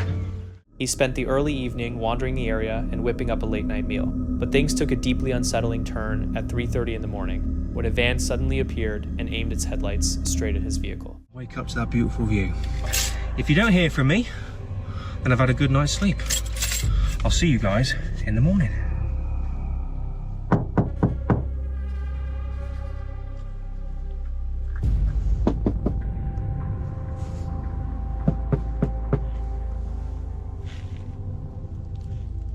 See headlights.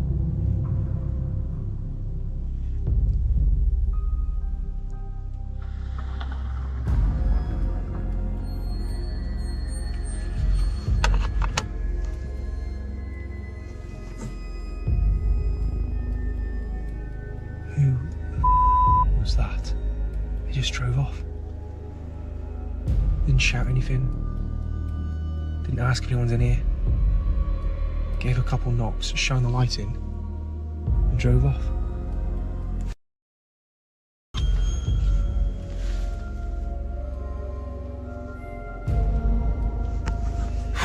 thought someone would come back then, Jesus.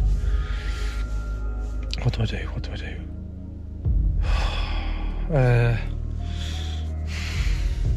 The fact that they left makes me think that they're probably just going to leave me be now. I'm going to see how it goes for the next half hour or so. What time is it? About 3:30. A van pulled up, lights turned on directly at the car. No one got out. Probably for about 15 minutes the car was just sat there with the lights shining on the car. I decided not to move because I'd already bed down for the night. It was gone, well, by the time they'd left it, nearly 4 o'clock in the morning. It wasn't going to be... Visibly shaken by the whole ordeal, he lay awake for hours, managing just 2 hours of rest before finally getting in his car and leaving. And he never once went back to that lake. A group of friends embarked on a 2-day trek out to what locals call the Undead Village. Not far down the trail, they spotted footprints in the dirt. Oh, it's sand? There's a footprint right here. The footprint's going this way. Looks like we're not the only one.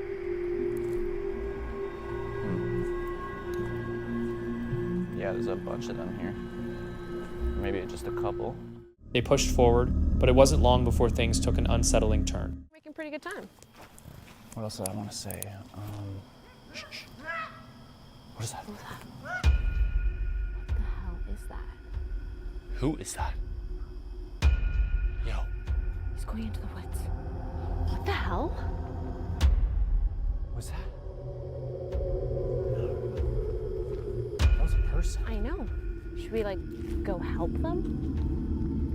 You see what they were wearing? Yeah. What are they doing all the way out here in the middle of the woods? Should we go see if they're okay? What is that?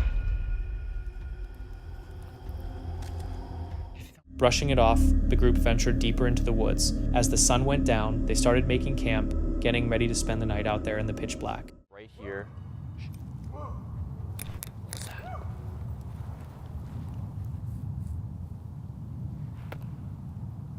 Okay, spooky. Is that a person?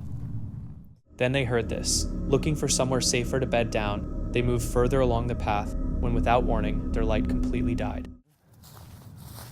So. Oh, what? The light. It just died. How? No. Yeah. There's no. Scrambling to get everything set up, the eerie sounds seemed to be closing in around them. All right. Shh. What is that? What the fuck? Is that something? Whoa. Sprinting? Whoa. Then finally, just as they were settling in for the night, this went down. All the time, as well as... Wait. Turn off the light, turn off the light.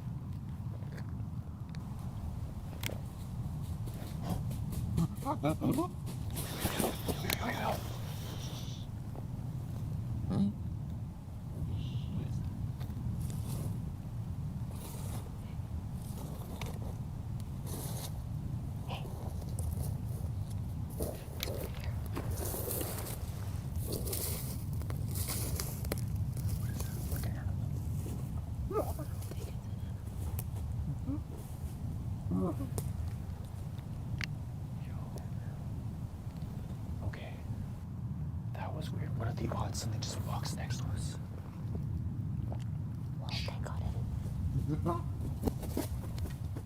They somehow made it to morning in one piece, but right as they were gearing up to continue the hike, see what unfolded next. Hopefully we didn't like part 2. What Who is that? Michelle, What? go. Go. What the hell? He's right there. He's literally yelling. Come inside. Over here. Jesus. Who is that? They eventually arrived at the undead village, and from the moment they started exploring, one weird thing after another kept occurring.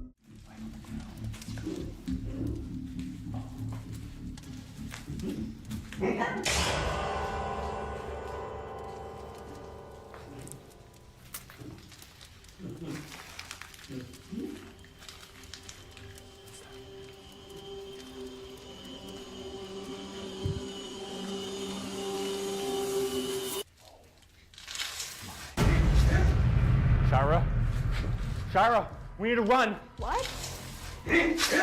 Fortunately, they got out without a scratch. Now, a few of you have pointed out that this creator has a reputation for faking content, so the question is, was this all just staged for views, or is there genuinely something dark happening out in the undead? On October 29th, 2024, Belgian solo trekker and outdoor content creator Storm de Bol, 22, had been chronicling his winter traverse of the Arctic Circle. His channel, Storm Outdoorsy, had posted an upbeat gear review short just 6 days earlier, cheerful, well-equipped, and full of confidence. That evening, a severe Arctic front moved in without warning, driving wind chill temperatures down to minus 35 degrees Celsius. Rescue teams arrived the next morning to find his tent collapsed. His pulse sled had flipped, his satellite beacon had gone silent, and Storm himself was discovered just meters from the shelter, still strapped into his camera harness. The official cause of death was hypothermia combined with pulmonary edema. His GoPro was recovered intact, holding close to 8 minutes of continuous footage. At the request of his family, that raw recording has never been released to the public.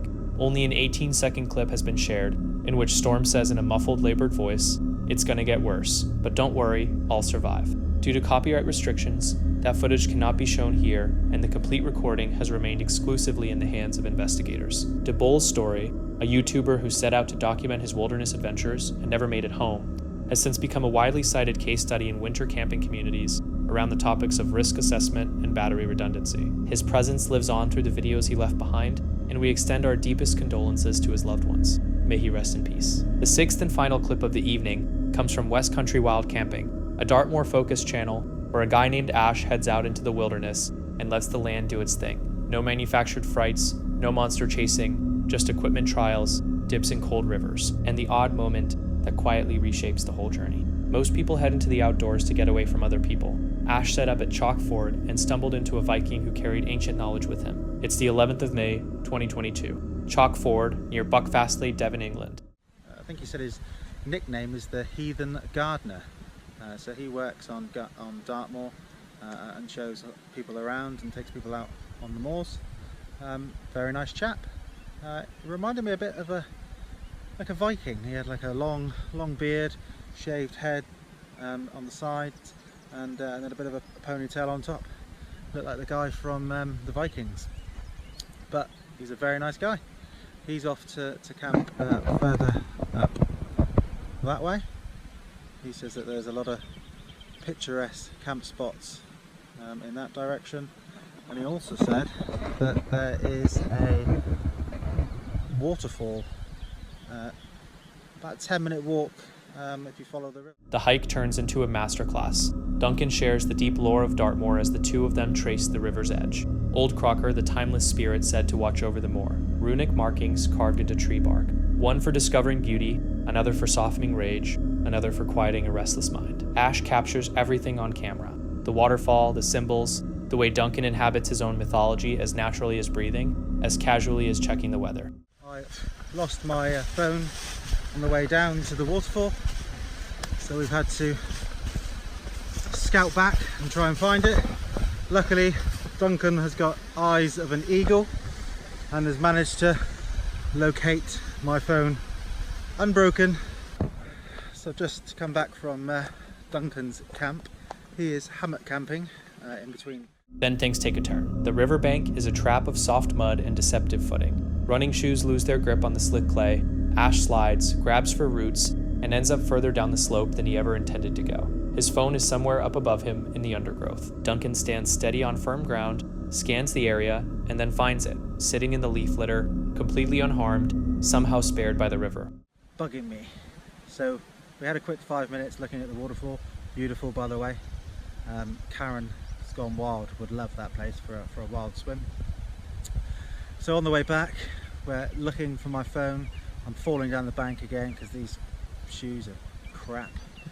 And there it was, found it in amongst some leaves. So I'm very... Back at the campsite, it's frankfurters and a craft beer. Ash takes stock of everything. The terror of nearly losing the phone felt smaller once he thought about the gratitude he had for the person who helped recover it. He slept through a night of light rain, packed up damp kit, and walked back out a slightly different person. Put yourself in that position for a second. Phone gone, mud coating everything, a stranger who speaks the language of the Moor's old gods. Do you fall apart, or do you lean into the guide in front of you? There's no wrong answer, but some companions are a whole lot better to have around when the ground starts giving way beneath you. Guy was making his way through the forest late at night, cutting across on a shortcut, when something caught his eye. Movement in the tall grass just up ahead. He swung his flashlight toward it, and what that beam revealed stopped his heart cold. It was a rake, pale-skinned, hunched over, and moving in a way that no creature on this earth should ever move. Nothing in his entire life had prepared him for something like that. He eased himself backward one step at a time, praying it wouldn't catch on to his presence,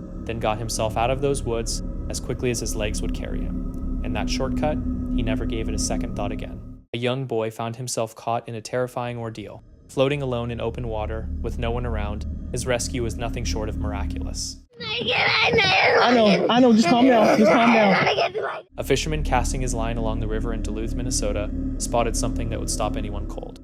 Are you gonna be able to make it in the shore? You need some help? Okay.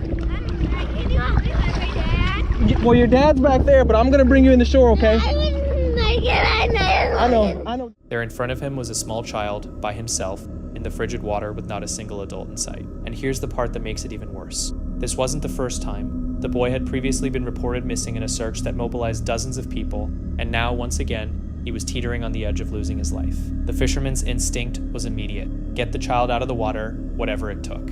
He was willing to put himself at risk, but there was another obstacle standing in his way. The very real danger of the boat flipping over. If the boy had attempted to pull himself aboard, the vessel would have capsized in an instant. The fisherman had to think fast about how to navigate back to shore without sending all three, himself, the child, and the boat, straight to the bottom. He worked out a plan, though executing it was anything but simple. You can't remember? Are you that old? Are you like 101? 102?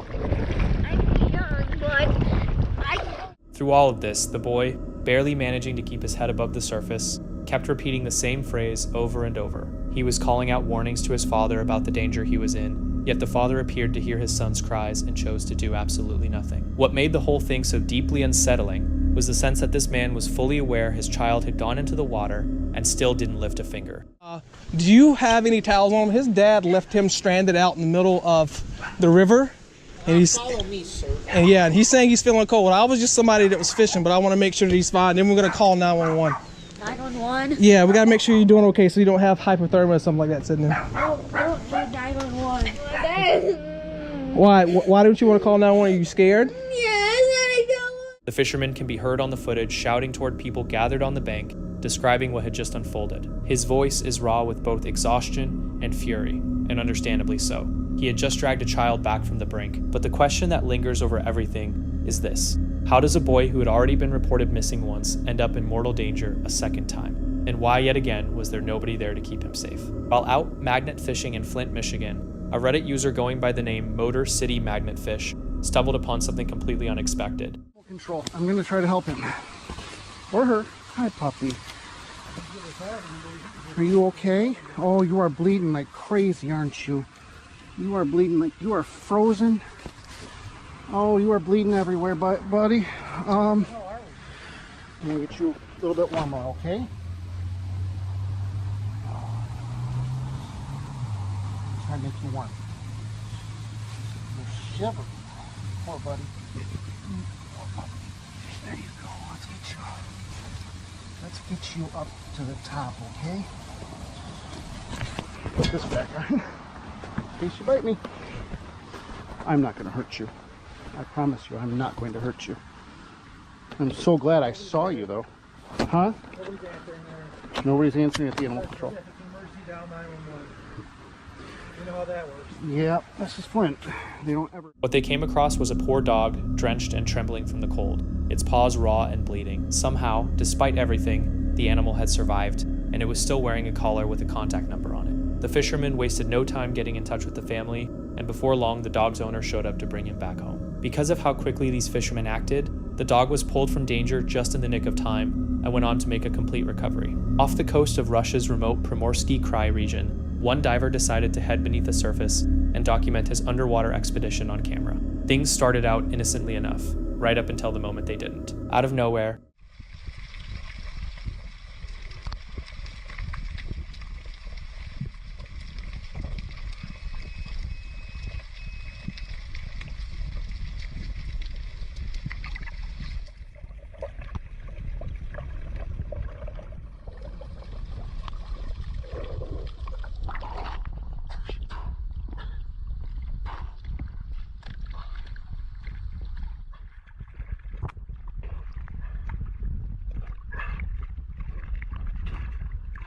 a massive octopus latched onto him with a powerful grip, though he was lucky enough to pull himself loose. It originates from Australia's untamed shoreline, where Brody of YBS Youngbloods finds himself in an up-close encounter with one of the sea's most lethal animals, the venomous blue-ringed octopus. The date is July 6th, 2025.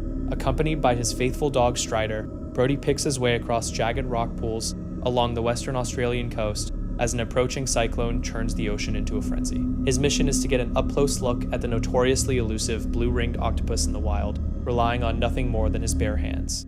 So, I know, right in front of me, under this little pebble, I'm pretty sure.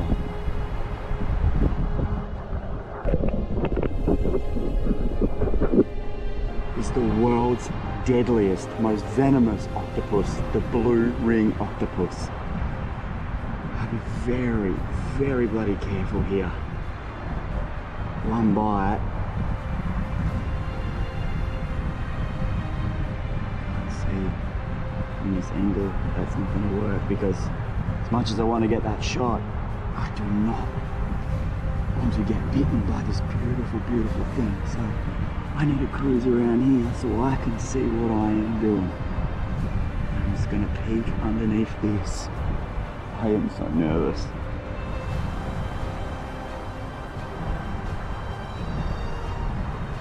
Oh, it's right there. There it is. It is. It's right in front of me. Holy don't know if you guys can see it there, but I'll get a shot from up here.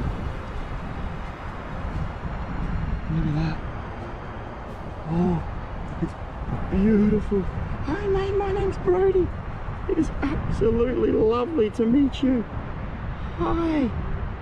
Hi.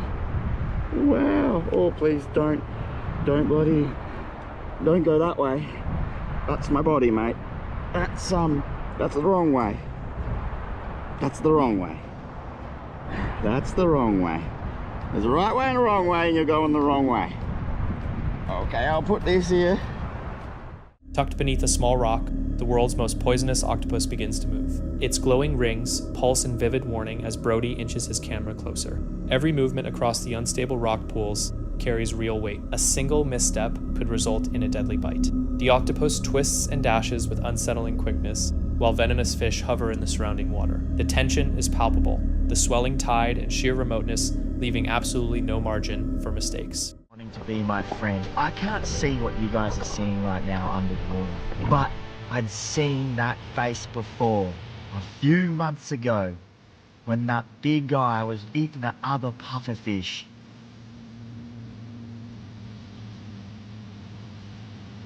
And I can tell you right now that he was not friendly.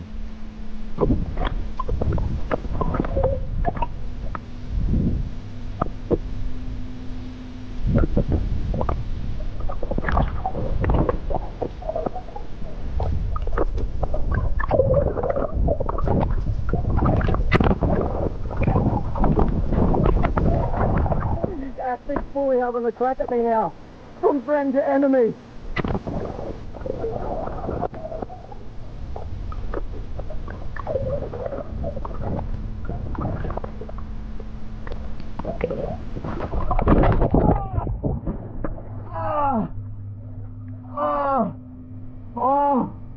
Holy sh**. Oh, I wasn't looking, I was looking the other way and he full got me. Oh, that's really bad.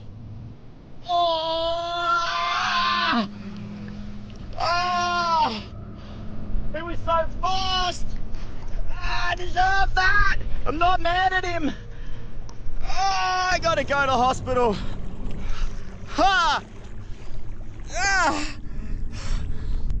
Then everything goes wrong. An enraged pufferfish strikes without warning, its crushing jaws clamping down and slicing off part of Brody's finger in a split second. Blood billows through the water as the storm bears down what began as a thrilling dive spiraling rapidly into a desperate struggle to survive. Rattled and bleeding, Brody phones his father for assistance and begins making his retreat, every moment a battle against both the surging water and his own agony. He manages to reach the shore in one piece, but the experience leaves a permanent impression. Those flickering blue rings, the sudden violent snap of the pufferfish, and the relentless pull of the tide serve as a sobering reminder of just how fast adventure can unravel into something far more serious. Out here on Australia's wild coast, humans are merely guests, and even the tiniest creatures can harbor the most devastating secrets.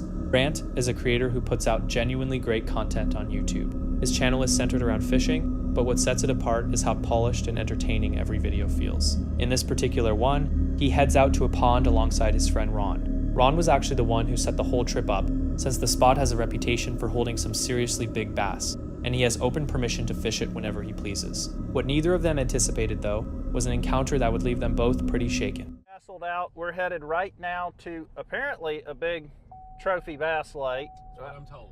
But we're headed right now. I expect at least a 7-pounder. I hope so. My PB bass is only 2 pounds, so anything over that, and I'm thrilled. All right, let's go rock and roll. So this is lake number 1 right here, folks. Oh, good gosh, there's fish already taking off from the bank right there. Now, this is supposedly a trophy bass lake. There's 2 different lakes we get to fish. We're gonna start right here and just see what happens, and then we're gonna go over the hill right there to the next one. The moment he arrived, he threw out his first cast in the monoline. They weren't there to mess around with the small ones. First fish, second cast, and he's not a big one. He's not a big one. Ron's yelling at me. Ron's tangled up there, and I'm like trying to get him to come down here and fish. But as they worked their way around the water, that's when they stumbled onto this. What are you doing out there? What's going on out there? Guys, there's somebody yelling at us from that house up there. We have permission to be here. Hey, you don't have no permission to be here? Ron, dude, this guy's literally yelling at me for fishing here. Dude, we're with Ron.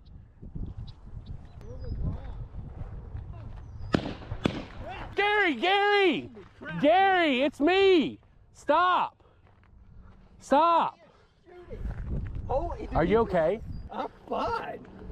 Gary! Crap, what in the world? Dude, calm down. What are you doing, man? Hey, Ron. I didn't know it was you. We've been having some problems out here with people coming out here. We're not here to hurt nobody. We're just trying to scare people off. We've had stuff missing around here. I totally understand that. I'm more mad at Ron because Ron said he had permission. I do have permission. Yeah. Did you not know I was in town? I didn't know. You usually call me before you come. All right, cool, man. What's your name? Gary. All right, Yes, Gary. Listen, I've owned land. I've owned property. I understand. I completely understand. But I'm like a little freaked out right now. Yes, sir. All right. Yeah, Ron's got permission all the time. As long as you don't. I don't even know if I can fish in here anymore, dude. I have never had anything like that happen to me in my entire life, especially when you actually have permission to fish somewhere. And I get it, but holy cow, dude. How are you so calm right I'm now? not like necessarily calm, but it's just like I get it. I understand. Like if I own land like this and people were trying to steal and stuff, I would. This is exactly why you should always tell someone where you're headed before you go fishing, particularly on private land. Don't just assume that having permission covers you. Sure, the property owner may know you're allowed on the land, but in most cases they still expect at least a quick call or a heads up before you show up.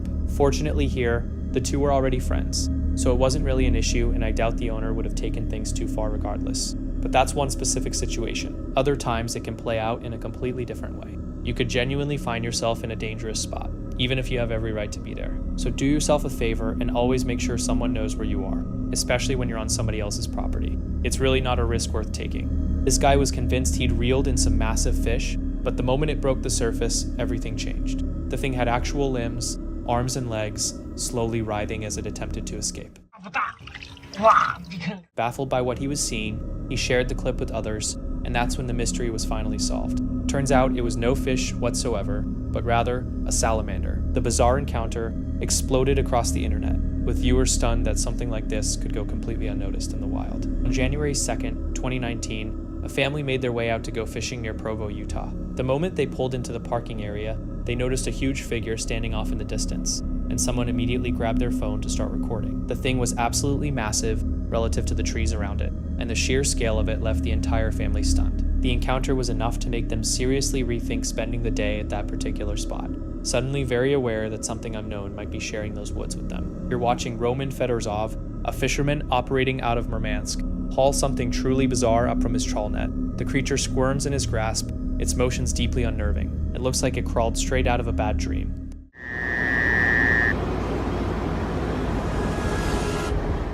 As he lifts the strange organism into view, Roman gazes at it with wide-eyed wonder, clearly at a loss for what he's looking at. The polychaete worm's disturbing appearance gives it an almost extraterrestrial quality. The ocean floor has never been short on oddities, but this specimen might just take the crown.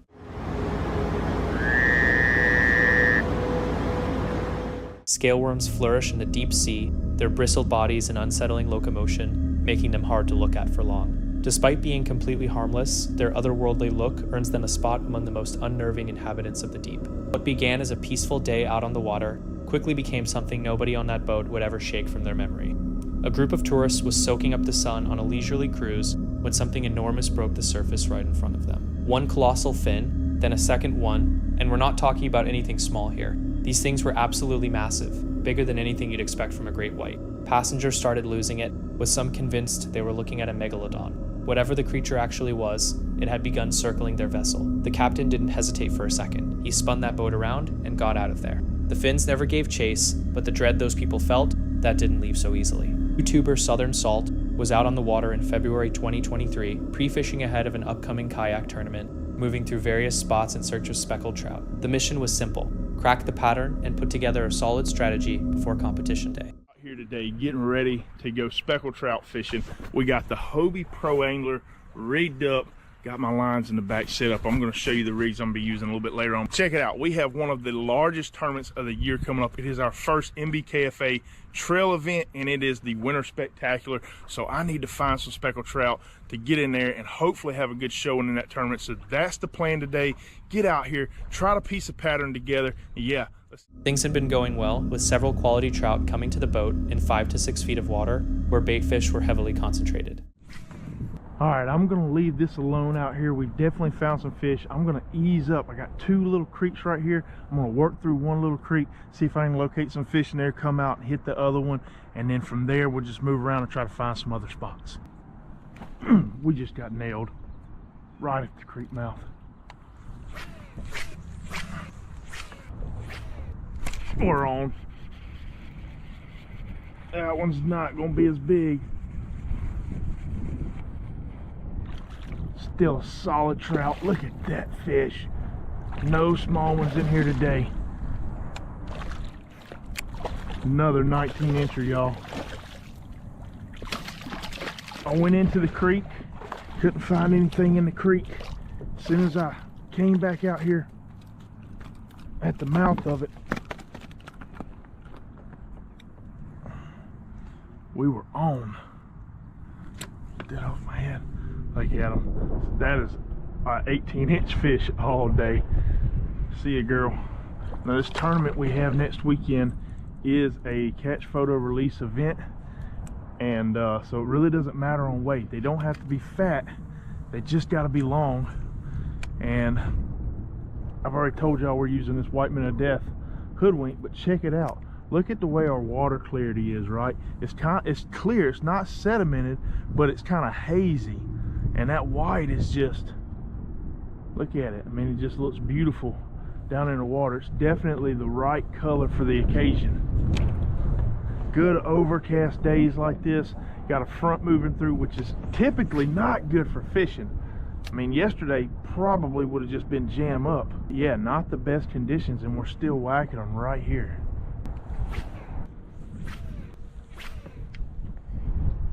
Oh, we're on. We're on. That's a big fish. That's a big fish. Dude, be a trout. It is. I think it's a trout. Oh, it's a redfish. Dang. Ooh, buddy, you fooled me. I thought I had a giant trout on. Come here. All right. Beautiful blue tail on this guy.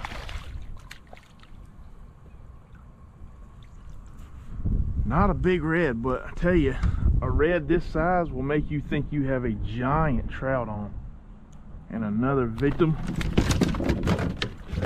All right, anyways, we'll see you. Then the whole vibe shifted. Something massive had exploded to the surface without warning.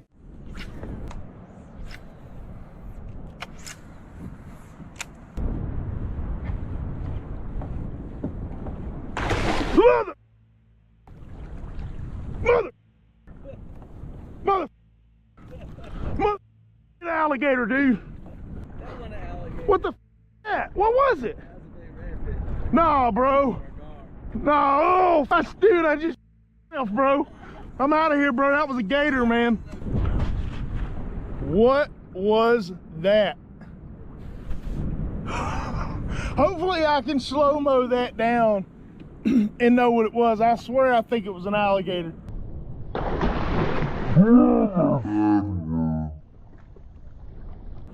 I have no idea. All I know, 1 minute I'm fishing and the next there's just giant splash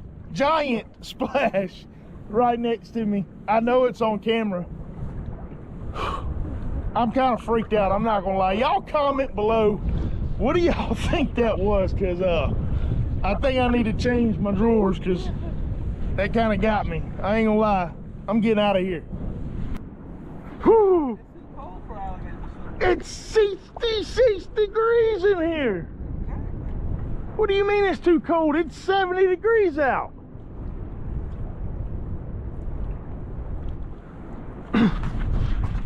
Sean's telling me it's too cold for it to be an alligator. 77 degrees. I got shorts on underneath these, right? If you can wear flip-flops, it is not too cold for alligators. 66 degree water temperature, 70 degree surface temperature. They are definitely out. Definitely.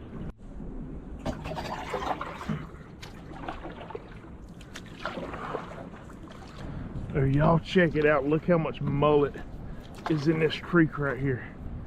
Look at it all. We're in this small creek. That's where we ran over a gator. Went back to this little lake. And we're pushing down through this creek trying to get back out to the main body of water now. Y'all look at them. They're going crazy. It's like we're flushing all the mullet in this little creek. Insane.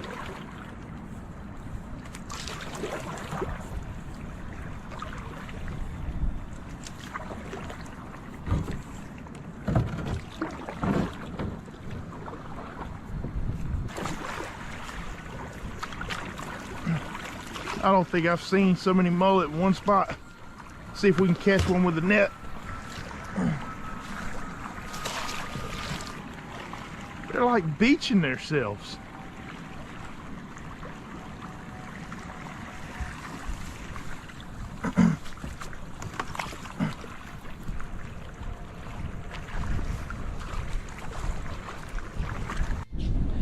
Alright, y'all, we're gonna go ahead and wrap it up there. We have had an eventful last couple of days. Everything from catching some really nice sized trout, got on a lot of fish, to also, I guess, kicking maybe an alligator with my fin.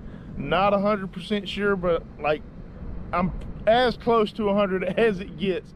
Sometimes the greatest danger you face out on the water has nothing to do with losing a fish or misreading a pattern. It's the moment you forget you're sharing that water with something else entirely. And whatever it is, it's not chasing your lure. A fisherman out for a quiet day on the open water suddenly found himself staring at something he couldn't quite explain. A bizarre aquatic creature was leaping in and out of the waves right before his eyes. The video shows an elongated, stringy body topped with what looks like a rounded head. Some viewers have compared it to the mermaid-like images that circulate online, though the distance makes it nearly impossible to say with any certainty. One commenter threw out the theory that it might be a bird struggling to lift a fish that's simply too heavy, causing it to repeatedly plunge back beneath the surface. So is this a genuine unknown creature from the deep, or just a classic case of the eye playing tricks? Meanwhile, a tourist visiting a private beach had been filming horseshoe crabs when something else in the water completely stole his attention.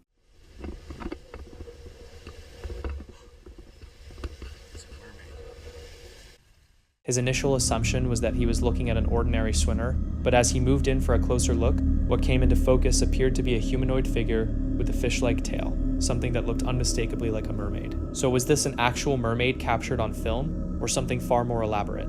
Lawson Lindsay is a guy who dedicates his entire channel to fishing content, and he consistently seeks out some of the most jaw-dropping locations on the planet. After sitting through one of his videos and taking in those incredible sceneries, you'd practically be ready to pack your rod and reel and hit the road. But then it sinks in. There's a job to get back to, you're stuck in the city, and honestly, it just isn't in the cards. At least not anytime soon. In this particular clip, he's returned to a breathtaking spot, but something unfolds this time around that's enough to make anyone's heart nearly stop. Welcome to nature, man. This is just unreal beautiful.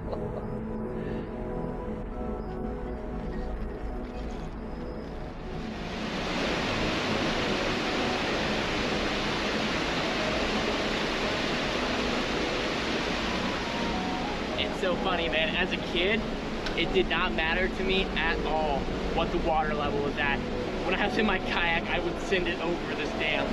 And it's tiny, but I would love to pretend that we had whitewater rapids here in Florida, you know? It was always so good.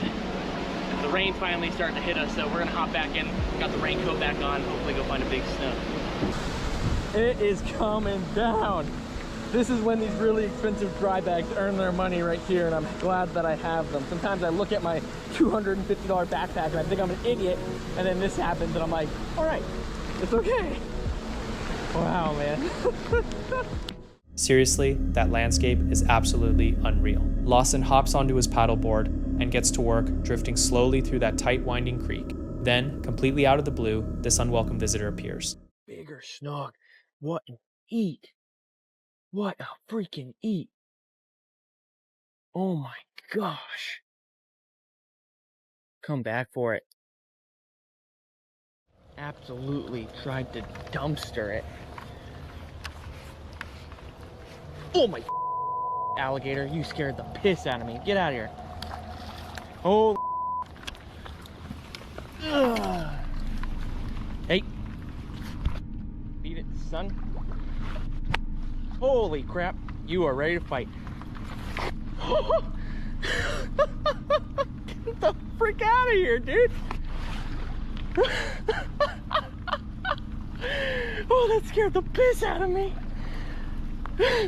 I'm so thankful that it's like a 7-footer and not an 11-footer. Bro, he is trying to square up. Hey! You don't give a rat's ass. I swear to God, if you bite my paddleboard, I'll be pissed. I don't want to turn my back on this thing. Get out of here, you rat. Jeez Louise. Ugh, he's swimming right in front of me. Come on. I'm gonna try to cover some ground real quick. He went and hid underneath those branches. What a moment. What a moment.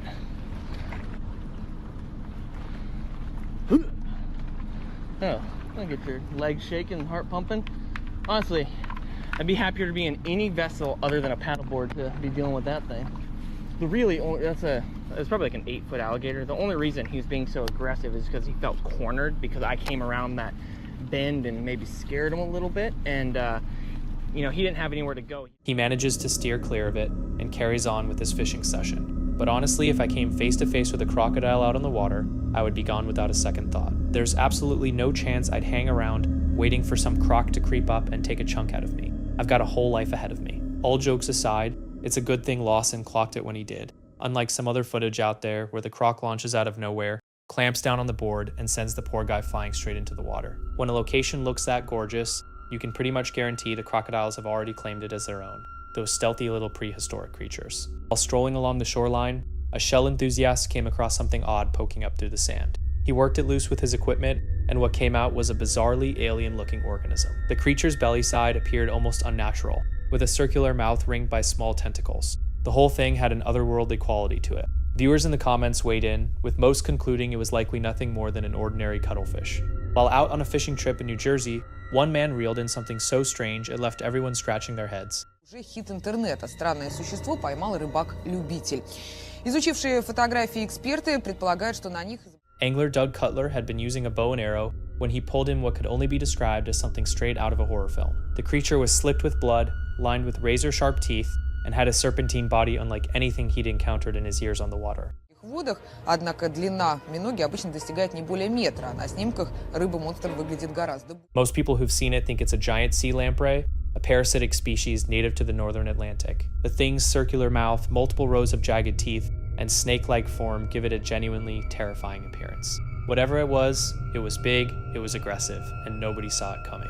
On June 11th, 2024, one of the most terrifying shark clips I've ever come across was posted to YouTube. The video follows a guy named Terry, who was out enjoying a day of fishing and cliff jumping in Sydney Harbor, capturing everything on his GoPro alongside some friends. But when he made his last leap of the day, the situation turned genuinely frightening. See for yourself what unfolded. All right, ready?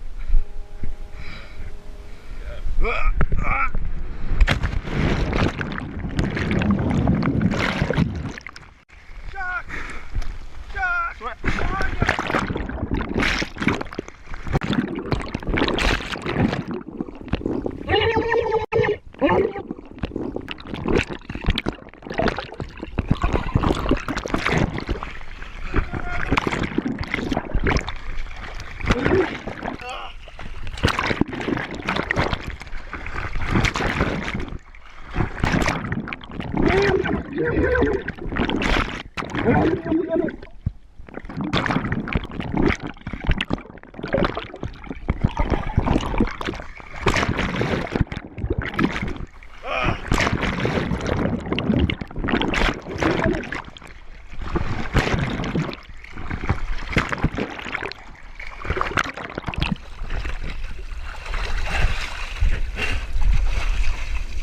Without any warning, you can hear his friends screaming about a shark, and as Terry drops beneath the surface, an enormous great white is visible prowling around him in the water. Thankfully, he makes it out completely unharmed, but this footage still sends a shiver down my spine, because if that shark had chosen to attack, back in 2012, a 17-year-old named Matthew Hales made an early morning visit to Clevedon Pier to shoot photos of the incoming tide for his A-level project. He set his camera to a long exposure time-lapse, with each individual frame covering a full 30 seconds. But when he went through the images later that afternoon, something caught his eye. In one of the shots, a solitary figure stands on the pier, looking directly toward the lens. The problem? The pier was shut at the time and wouldn't be open to the public for several more hours. What makes it even more unsettling is that the figure doesn't appear in any of the surrounding frames, meaning they would have had to remain completely still for at least 30 seconds, then simply disappear without a trace. Local fishermen in the area have reported their own eerie encounters over the years, and the stretch of coastline has picked up a haunting reputation, going by the name the Ghost Coast. So is this mysterious figure the very same presence that others have been witnessing all along? On April 21st, 2018, a tourist stumbled upon a horrifying carcass on Isla Giraldo Island in Mexico. The thing looked like it had been pulled straight from someone's worst dream. Its body was dark and strangely deformed, but what really caught the eye were the jagged spikes running along its back, which made the whole scene even more unsettling. The man had absolutely no idea whether he was looking at some kind of sea creature that had been washed ashore or an unknown life form that had managed to stay completely hidden from the world until that very moment. Either way, he kept his distance, because whatever it was, it had him genuinely frightened. What would you do if you pulled something truly unexpected out of the water? One fisherman's routine day on the river took a wild turn when he hauled in something nobody could have predicted. Crappie.com. I have no earthly idea what I just caught. Looks like a gargoyle. Taking a closer look at what he'd caught, the man was completely blown away by the fish's bizarre appearance. He gripped it gently by the mouth, turning it over and studying every detail. Nothing in his fishing experience had prepared him for something like this. The markings, the coloring, the shape, it was completely unlike anything he'd encountered before. Looked like Swiss Army camo, or maybe German or Dutch of some sort. He had absolutely no clue what species he was looking at, but it turned out to be a warmouth, a freshwater fish native to the eastern United States, known by a handful of regional nicknames, including molly, red-eye, goglier, and strawberry perch.